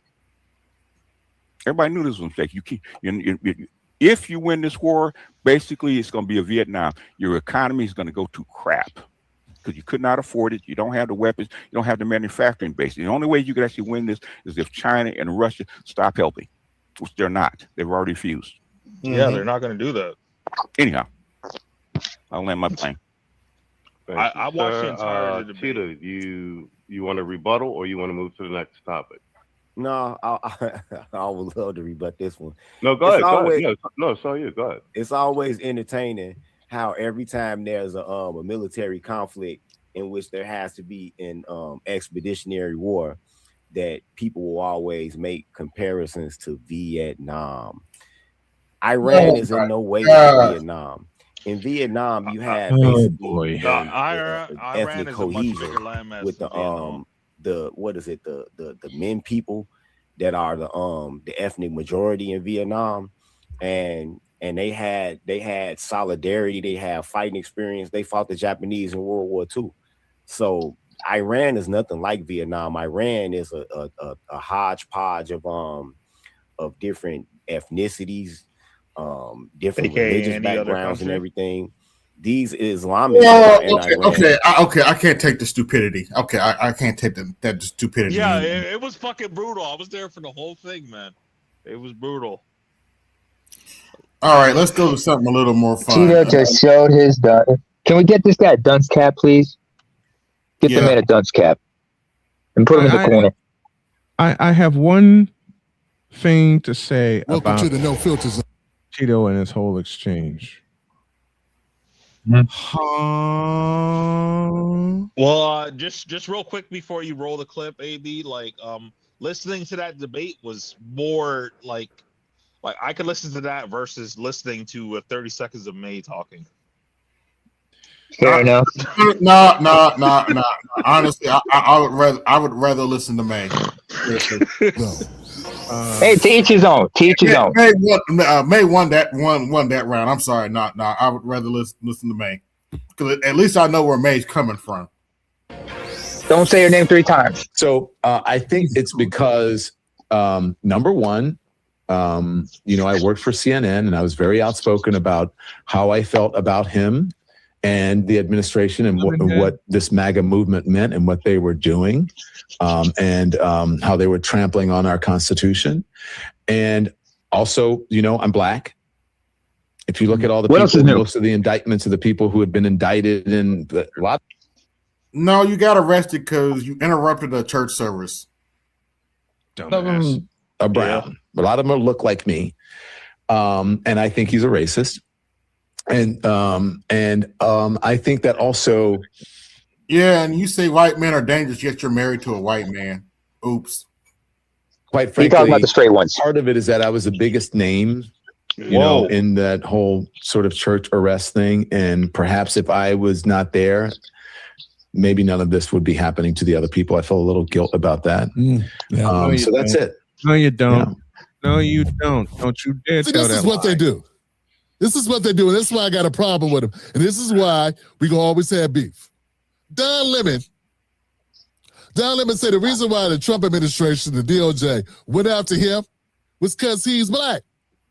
That was the first thing out of his mouth. I'm Black. Mm-hmm. Nah. That's the obvious thing. Was you charged with being Black? I thought you was charged with coordinating in improper or some garbage. What was it? Interrupting a church service or something. It's a law. It's something on the books. You're not supposed to interrupt people's ability to worship. That's what it is. Something about that. That's like that is protected, right? And when you go into a church while it's in service, without the permission of the church, while people are there praying, yes, that's something. It's not, Democrats act like it was nothing because it happened in a white evangelical church. But if it had happened in a monastery or a mosque, they'd have been totally different. Or a Black church? Yeah, because, evangelicals by and large are Republicans or conservatives. So they don't give a shit. And plus, they also say there's somebody at the church was ICE, had some connection to ICE. So we all know what that meant. So that made it cool to do. Yeah, you can interrupt their church service during the day, during Sunday at church. You just come on Buffalo your way in. You there with a mic. So that's what it was. It's not like they went after Don Lemon. He was home minding his business. Mm-hmm. You know what I'm saying? It's not like he was just walking while Black. Someone said, hey, us goes a black gay man walking from CNN. You know, but see, Don has always been one of these people that likes to fabricate shit about why things happen. He was one of the only people in the media that was big and bold defending Juicy Smollett. Yeah, that was his friend. He stood by his side. Juicy Smollett. But see, this is the problem I've been having with the Democratic Party. They love using our blackness for themselves. For themselves. He's not trying to help us. Look, man, I got nothing wrong at all with somebody black pointing out an injustice to black Americans. I point out injustices to black Americans, but I don't say everything that happens to me happens because I'm black. People who I put on my show, I want them to return the love. They've already been on my show. I shared my audience with them. So I was like, hey, won't you share your audience with me?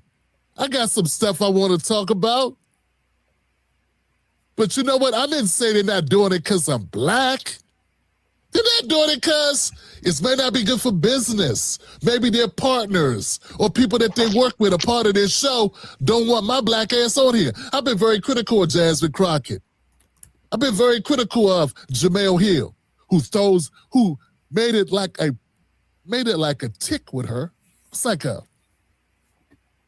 It was like a reoccurring theme that she would throw black men under the bus. It was like she was always looking for something to write about. And if it wasn't some sports jumping off, it'd be something about how black men don't do this or they disrespect black women or they don't support black.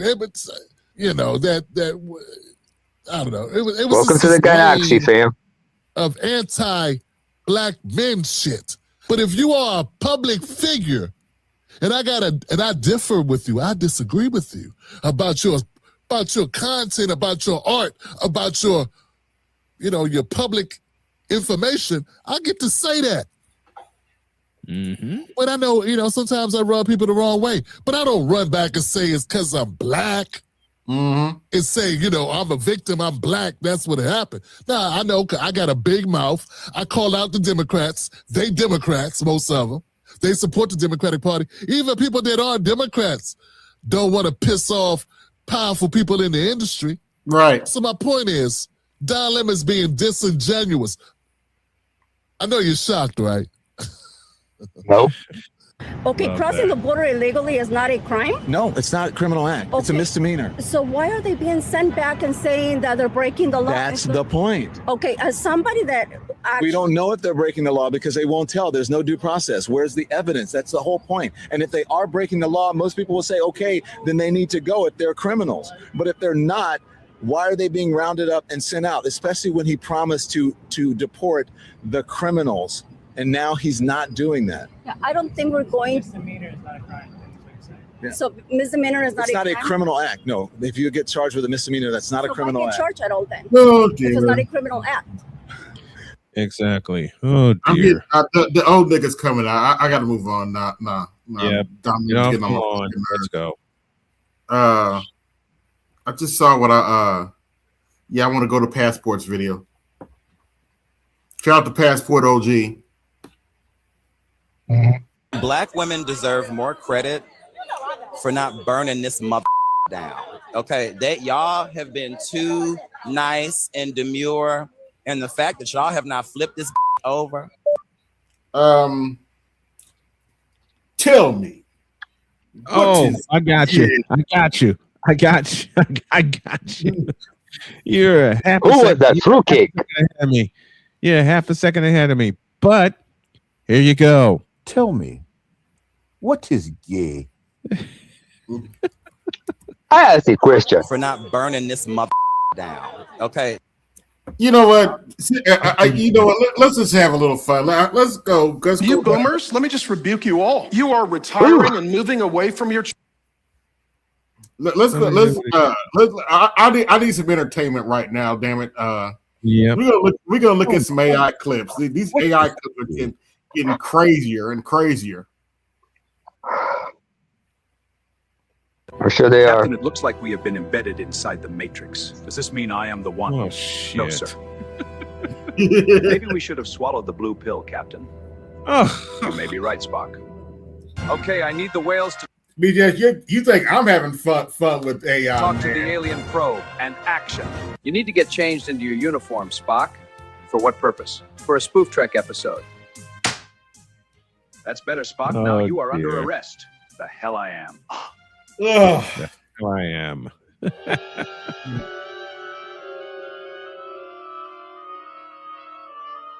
Spock to Enterprise. For the record, old Star Trek is actually good TV. I still watch it. New is secure. Same here. No immediate threats detected. They will never fail to find the fruity pebbles. You stupid Aquatechian. I love it. Well, none of my patients have died yet in this spoof trek episode. Give it time, Doctor. Give it time. Why don't you tell me how beautiful I am, Mr. Spock? You are a 7 out of 10. Going for a nap. Wake me up when we reach the neutral zone. She's an adjustable 7. I'm a little teapot, short and stout. Here's my handle. Here's my spout. There are no 7s, remember? You can't Look use over there. 7. It's a coffee shop. Fascinating, Captain. It's logical that we get our caffeine fix. Captain's log started a do-do-do, a da-da-da. That's all I want to say. Okay.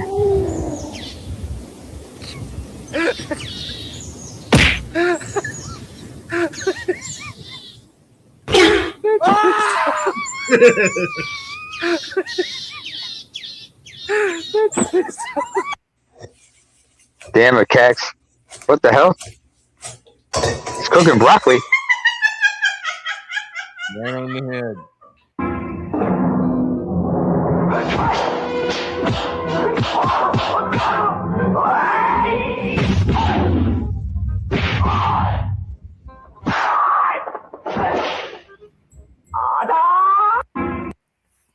Yeah, and yes, Bruce Lee was that fast.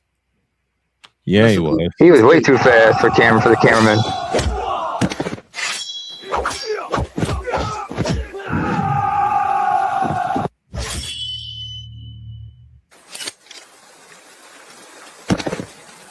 That's on top.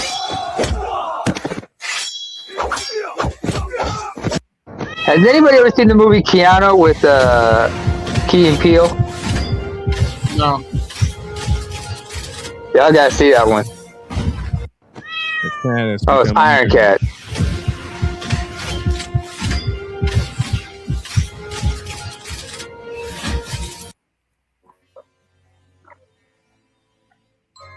The hell, 9,000. Captain, I'm picking something up ahead of us. I'm picking something up on my scanner now, Captain, and I have never seen anything like it before. Oh, dear. Take us to a full stop and hold our position here, Mr. Sulu. Aye, Captain. Full stop.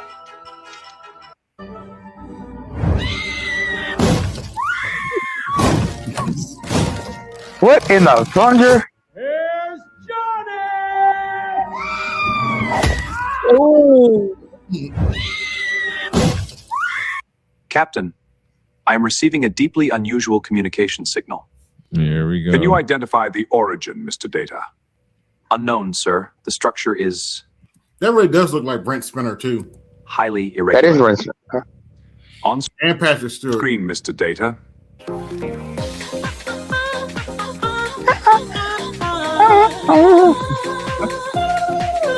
That's a Russian pop artist, by the way.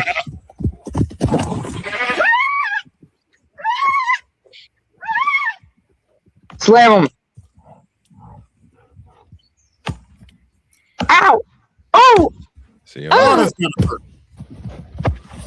Oh! Oh! Who remembers Sam and Ralph? Sam the sheepdog and Ralph the wolf. Damn! Ow! Don't criticize my fried rice. Not enough MSG. Yeah. Man, we gotta watch that one more time. That was hilarious.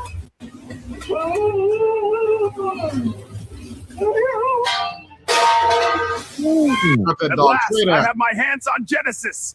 It's my time to play. Let's go, Sonic time! Hey, AB, just real quick, What?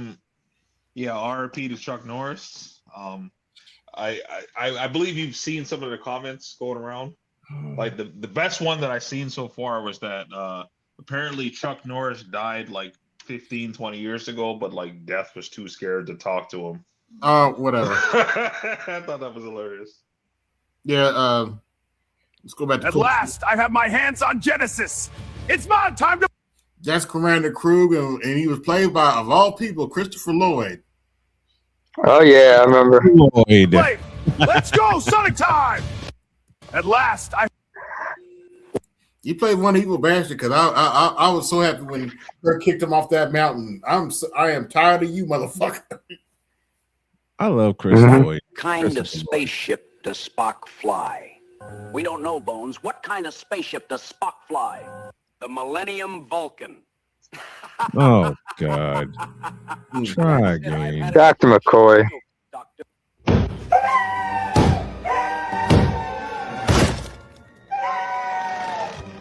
Here's Johnny. Oh shit. Hey. Captain, the warp core will explode in 2 minutes. Commander Record. Let's hope that our new chief engineer saves us all. Somebody get me a paperclip, a pencil, MacGyver. some duct tape. No, MacGyver. Captain, the warp core. They actually got I love MacGyver. I love the show. There was MacGyver. My Monday nights were cool. It was MacGyver, then it was Monday Night Football.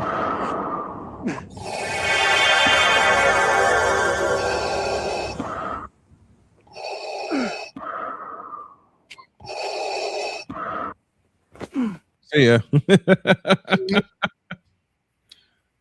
It's past midnight, and I'm going to McDonald's. Oh, Jesus Christ. Oh, good Lord. It's past midnight, and I'm going to McDonald's. That's a good 600 pounds. It's past.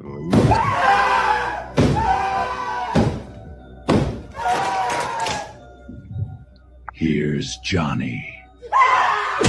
Oh, no more phone. Go to sleep right now. Stop crying. Shut up. That was just the backup phone. No more phone. Go to sleep right now. Stop crying. That was just the backup phone. Oh my God. Ooh. Zoom He broke the lion's back.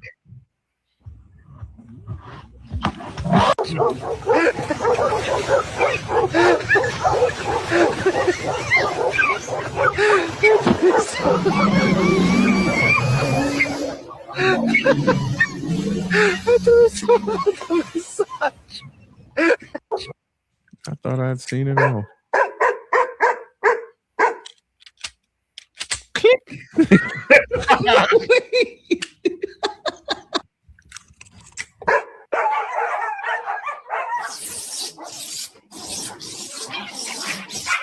Is that a weasel?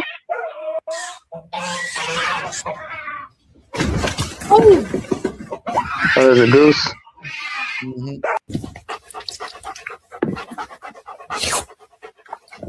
I owed him out. Oh. Hey, what are you doing? Where's the Tom and Jerry? Ding, ding, ding, ding. Not the African wild dog. Ow! That zebra just threw him tossing.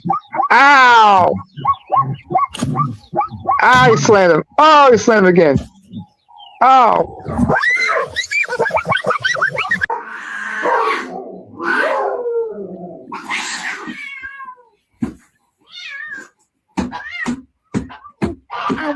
Ouch. Damn.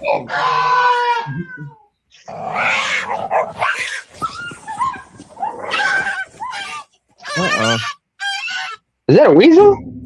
I think it is. What the hell?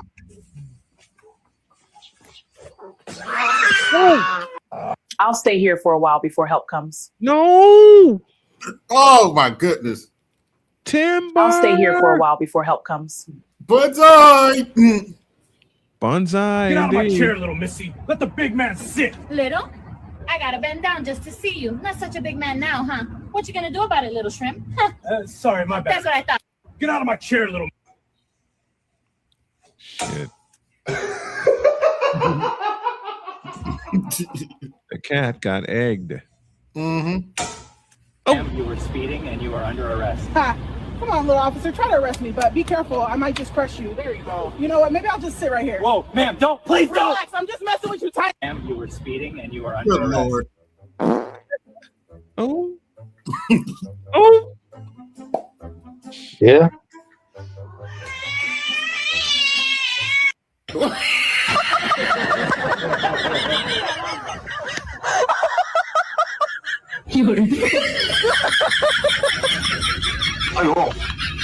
He's been biting the bum this whole time. The hippo does not care. Oh! Damn.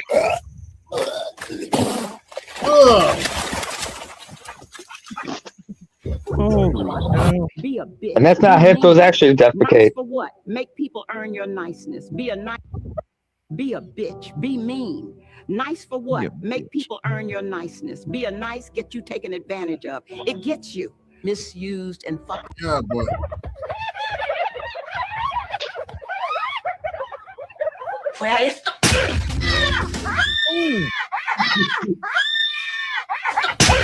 Damn! He just No, no, no, no.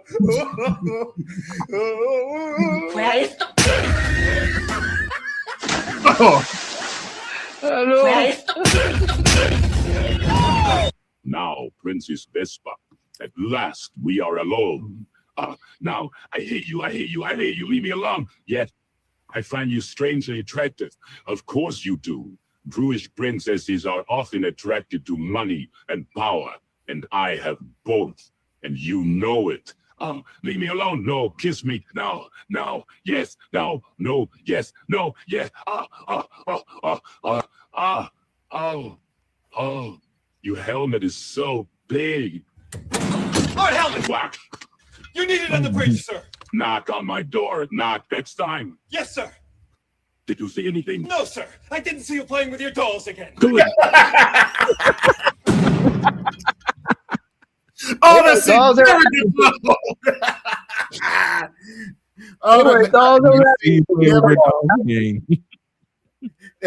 For those of you who don't know what they're this is a direct reference to Spaceballs. Yes. Only they're using the real Darth Vader instead of Dark Helmet. I did not see you playing with your dolls. By the way, they're making the Spaceballs too. About really? time. Long overdue. About time. They've been needing to do that for years. Woo!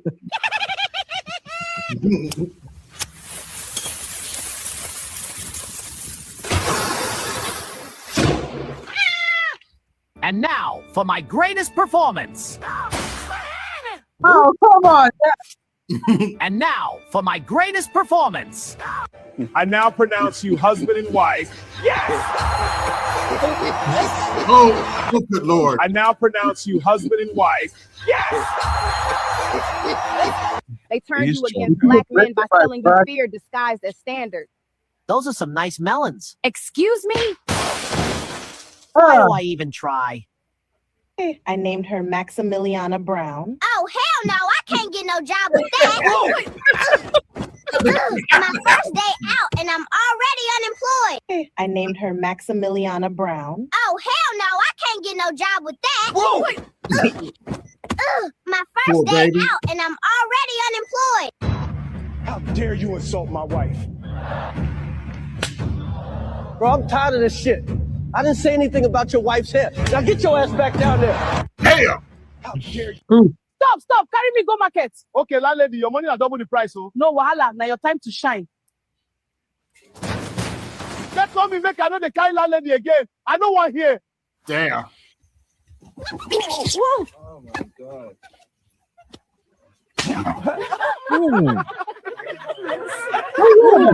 Poor guy. Whoa. Oh my god. That was a monkey.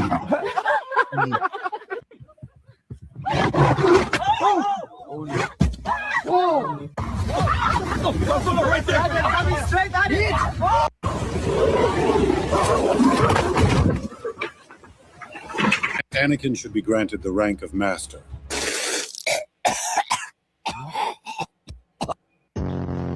Have you ever brushed your teeth? What the fuck? Your move.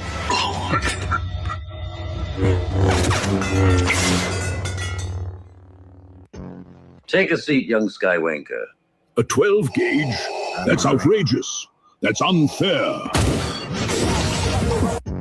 Count Dooku. Ah, damn it! Anakin should be granted the rank of master.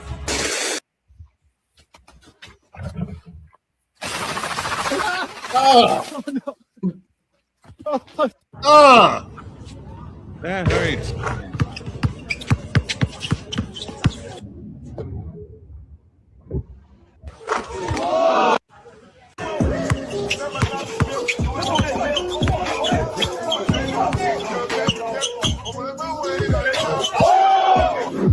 Yeah. And he got his ankles broken by a big mama. See ya. Oh, that's funny. He got his ankles broken by Big Mama. That's fucked up. But here's some more other favorites. I ain't scared of you, rabbit.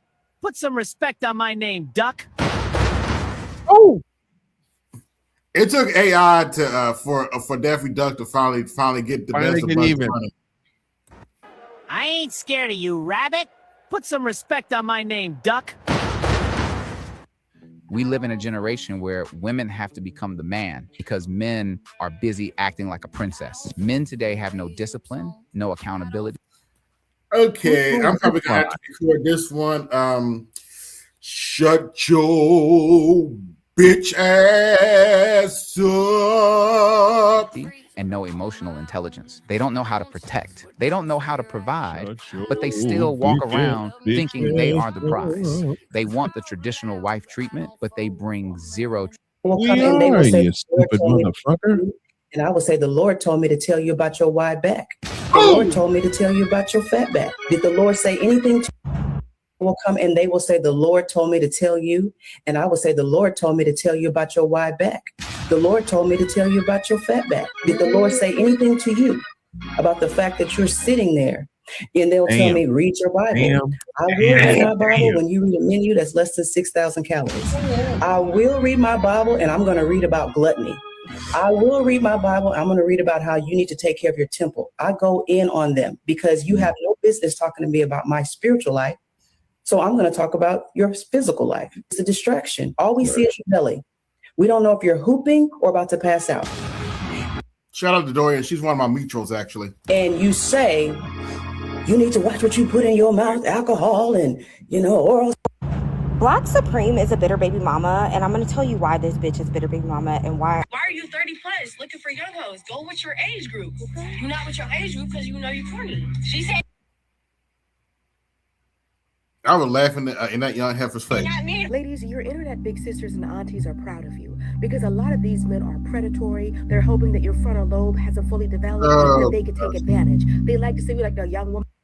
Captain, it looks like we have been in bed. So when a woman is accused of domestic violence against a man, I am always going to ask what that man did. I am always going to inquire about that because it's not enough to. We don't care. What in the all types of blue hell and we wouldn't ask is that? Well, because men have patriarchal power, right? Like you can't simply just. Now, for the record, Toya is proved, and shout out to Toya, she has proved this. Not all bald head women look like that. There are some bald head women that can pull that off. She ain't one of them. To repeat my question, that men have from their behavior and say, "Well, it's all the same." It's like, well, no. You the cats looking like really big. Evidence that tells us. Facts. I find it interesting. I'm going. Oh, no. Y'all mad because she was right? Y'all are mad. It was the Houston rodeo, not the Freaknik, and y'all obviously did not get the memo Ugh. because y'all done went down to Houston and showed up and showed out. And the crazy So Valve just won a major loss. Here's three things I don't think you should be doing as a grown-ass man. Let's get right into it. Number one is... Here's three... Okay. If you're going to do a public service announcement, PSA if coming. you're going to do a video about what a grown-ass man should not be doing, You you shouldn't shouldn't sound have gay be doing doing it. it. You should have some bass in your voice while doing it. Yeah, you should not have beads in your head. I'm sorry. I'm sorry. I agree. I agree. I agree. Things I don't think you should be doing as a grown-ass man. Let's get right into it. Number one is...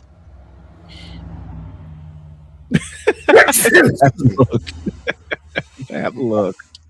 Grown-ass man with beads in his head, by the way. Here's three things... Daffy! What the hell? Yeah, tell me about it. Daffy! What the hell? Yeah, tell me. I'm sorry, but any woman allowing a man to lead her in 2026 can't be in my circle because as the divine, I'm glad we're not in your circle, you dumb bitch. Yeah, there is no way you are this dumb to think that this man is. If I tell you all the trauma I endured from my mom and you look me dead in my face and tell me that's still your mom, I'm gonna beat you exactly how she beat me, and then tell me if we're still friends. If I tell you. You ain't got the strength. At this point, I am convinced that our grandmothers and mothers are living in a serious state of the... Don't be mad at them now. Them kids down in Oh, Ladies and gentlemen, it's my pleasure to. I won! Thank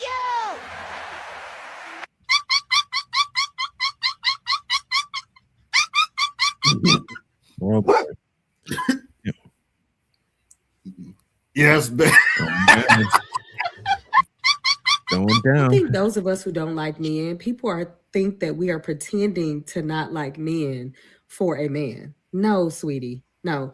You can't pretend to dislike men so that you can get a man. No, you have to actually good for you. Dislike men at the Everyone likes you anyway. Church slave mentality. I hear Mortal Kombat. Your mama. Wait for 1 minute. Come here. Wait for it though.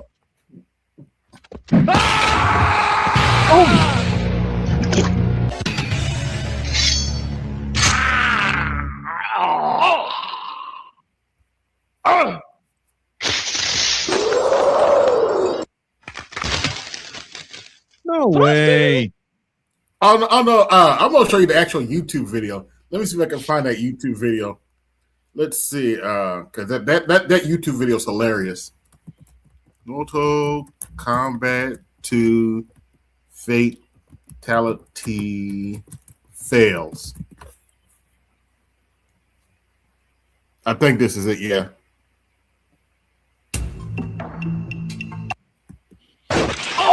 Finish him. Look at this one.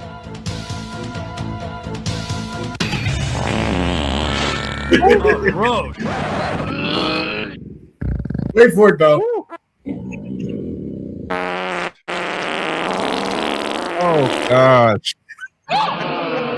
Oh, that was a wet one. Finish him.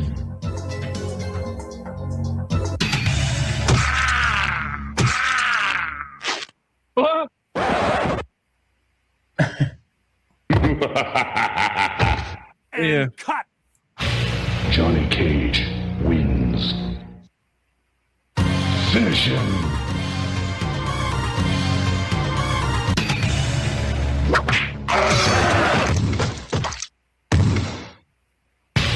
No one wins. Finish him.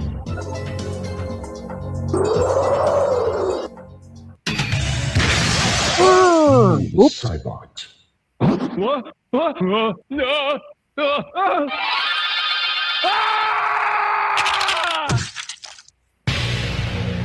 The Cybot wins. Finish him.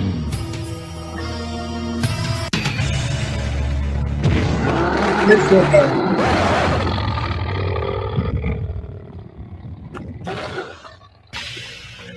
Kang wins.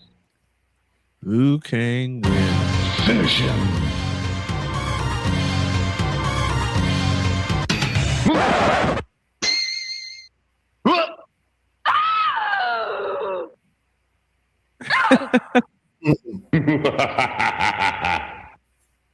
No one. Finish him.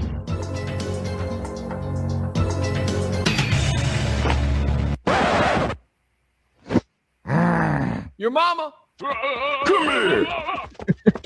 Oh, he gets revenge. Hold on, wait. He gets revenge too. Oh, well. Good. Finish him.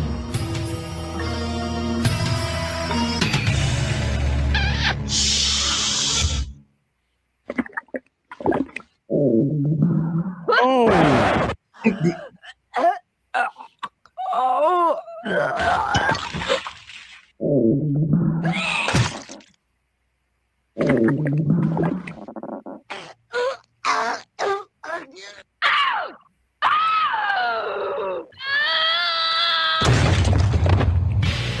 Reptile wins. Finish him.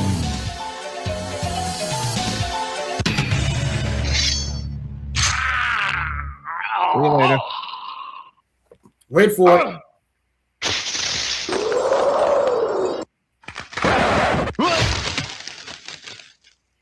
Oh, no. Sub-Zero wins. Finish Oh, this is him. one of my favorites. Wait for it.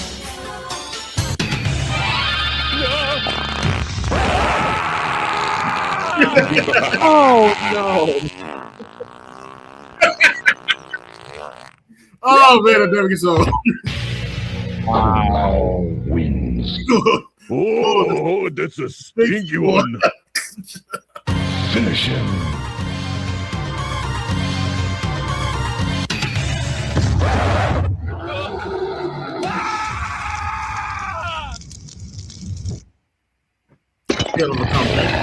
Shang Tsung wins. Finish him.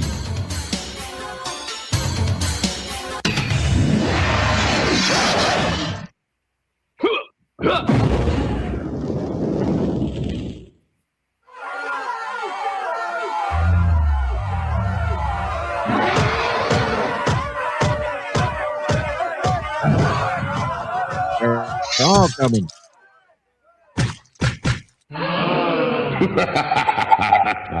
All too easy. Finish him.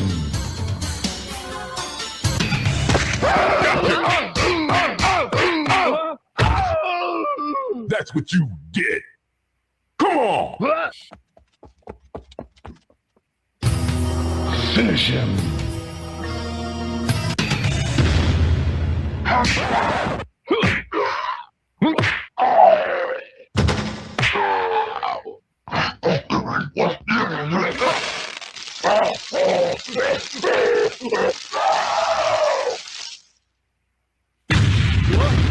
Smoke. Damn. Finish him.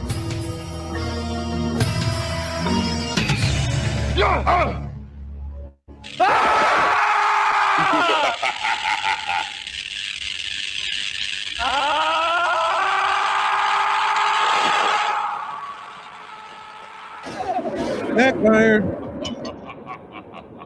Raiden.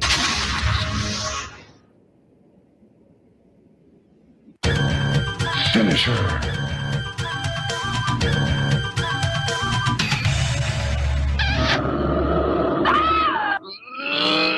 Oh no.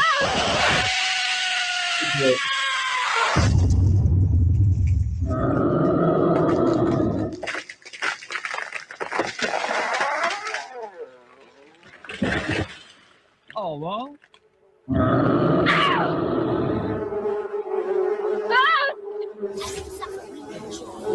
The bees. Finish him.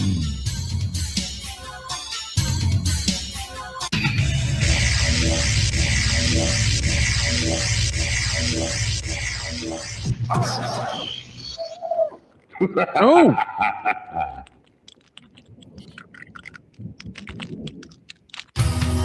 Finish him.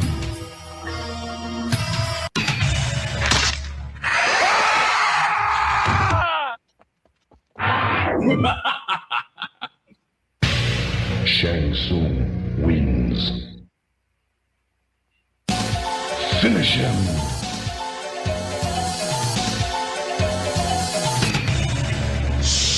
Oh. What the fuck?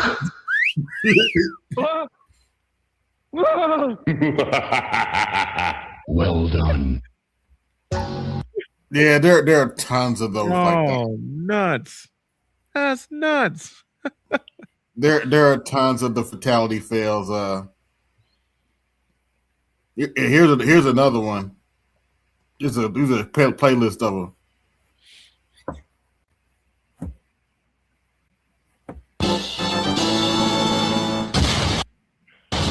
Oh, well.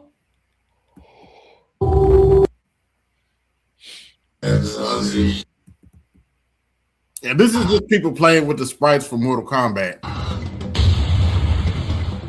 Reptile wins.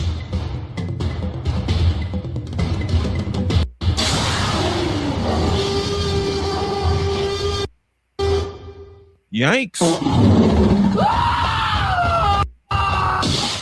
Striker wins. Animality.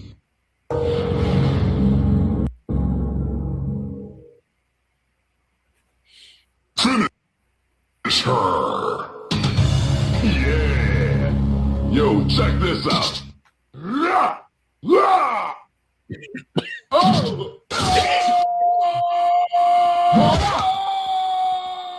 Shiva wins.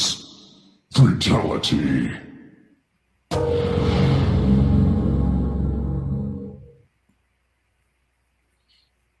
Finish him. Oh, yeah. That's right. Eat this, sucker. That's what you get. Jax wins. Brutality. Yeah. Come here. Finish her.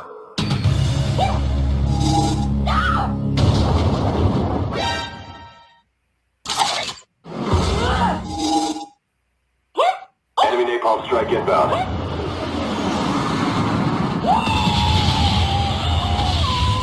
Yikes.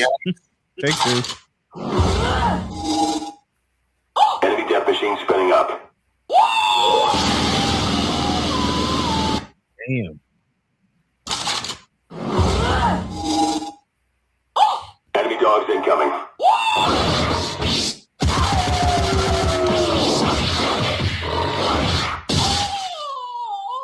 Sonya wins.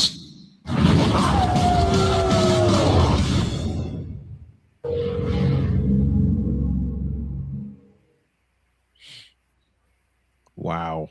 Finish him. Oh, it gets better. Ooh, yeah, you're real scary. Dumbass. Scorpion wins. And wait, it's not over yet. Fatality. Oh. Oh, you gotta be kidding me. I wasted you. Oh, crap. Get over here, bitch.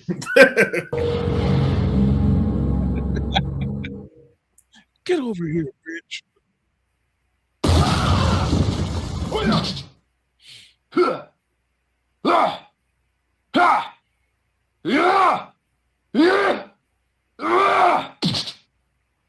Ooh, that Beretta Frick flipper up to put her on.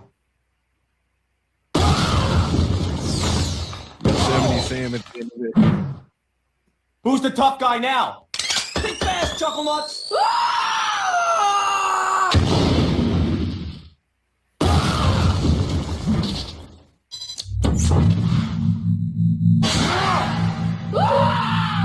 Drink it in, pal. That's how failure tastes.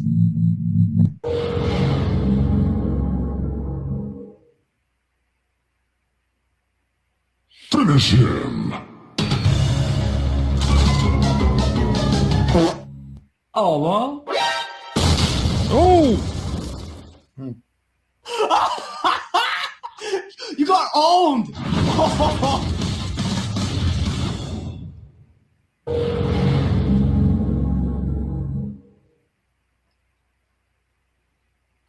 Finish him.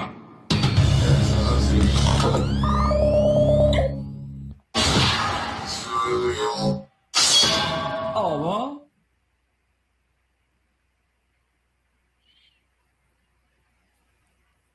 They're both out. Pal,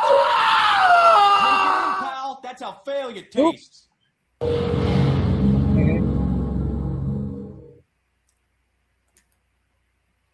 Finish her. Wait for it. Oh, well.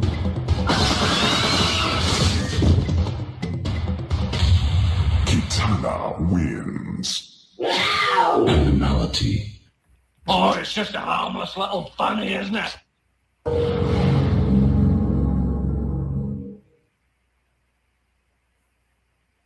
Finish him.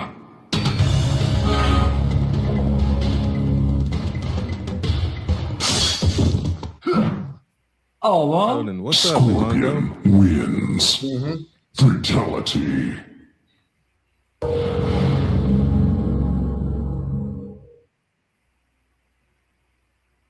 Finish him. Wait for this one, man.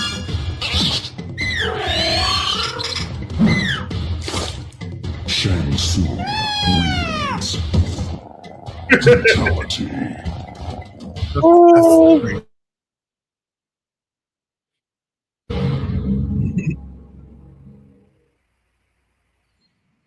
One Finish him.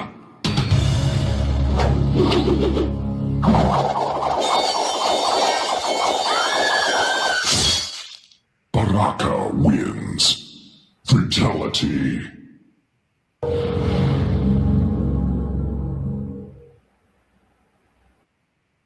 Finish him.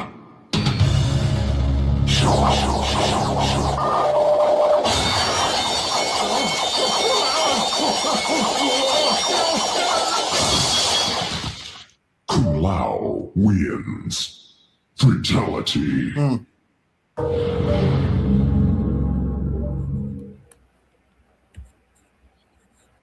Finish him.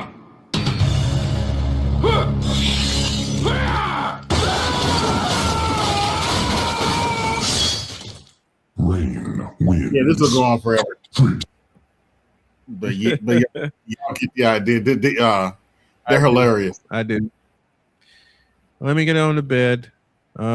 Wife's got to get up in a little bit, and I know I'm going to be up making logo identities for I think another hour because I stupidly took a nap today for a game I was supposed to do at 5:30, and it never happened because the ESPN feed took 20 minutes to start. Oh wow! So while I got you up here real quick, Yes, what's sir. your take on March? What's your take on March Madness so far?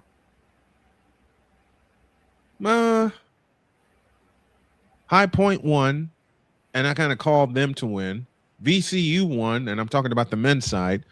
So I kind of called that. I called that one too. Everything else, I'm not surprised. Everything else, I am not surprised. I'm not surprised with the women's side either because South Carolina won their game by 69 points. Connecticut won their game by 38 points. The only upset in the women's tournament was Virginia, the 10th seed, taking down 7th seed Georgia in overtime. Yeah. Also, let's talk about the NBA for a minute. Are the Pacers fighting for the worst record they've ever had? I don't think it's the worst record they've ever had, but it's going to be one of their worst records. And it just shows you how much 40 something. 15 and 54 to be exact. Damn. Just shows you how much of a difference one player can make. And we know that player is Tyrese Halliburton. Yes. As far as the championship, you think OKC's going to repeat? Okay, Oklahoma City repeating? Hell no. Okay. Hell no. I don't give two shits about Oklahoma City. I didn't when I covered them in the NBA World Championship last year, and I don't give a fuck about them now. What about the Spurs? I know it's their second. That's my team. Okay. That's my pick. Wembanyama and the Spurs are my pick to win it all. Yeah, he was pretty good the year before. And you know what? I think it's going to be a rematch in the finals. And if that's the case, and I'm talking about the San Antonio Spurs and the Detroit Pistons, I'm all over it.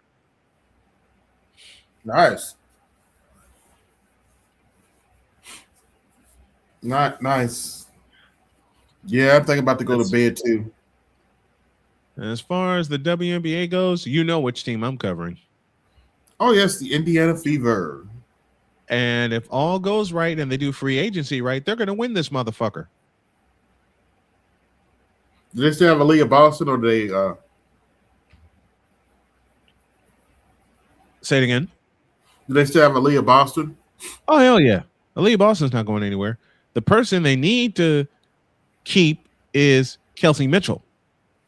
Okay. I think they're going to keep Kelsey Mitchell because she is the key. Kelsey Mitchell carried them in Game 5 against Las Vegas, where a bullshit ass foul was called on Aaliyah Boston. They don't call that foul. Indiana takes care of them in regulation. And are in the finals and probably win the championship. Yep. And they win that bitch. Yep.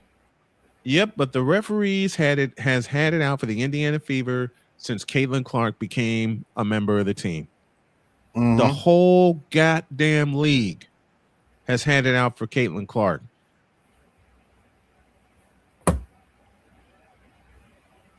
Crazy. Well, I really don't have nothing else, fellas, that's worth showing, so going to shut it down early. I'd like to thank everybody that came through. This is AB Media 83, and I'm out. Peace. Yo, this is AB Media 83. To support the channel, hit the Cash App. Also, be sure to like, share, and subscribe to the video. Also, be sure to hit that bell notification so you can be notified the next time I upload a live stream, video, or short. And always remember, guard your image, guard your peace.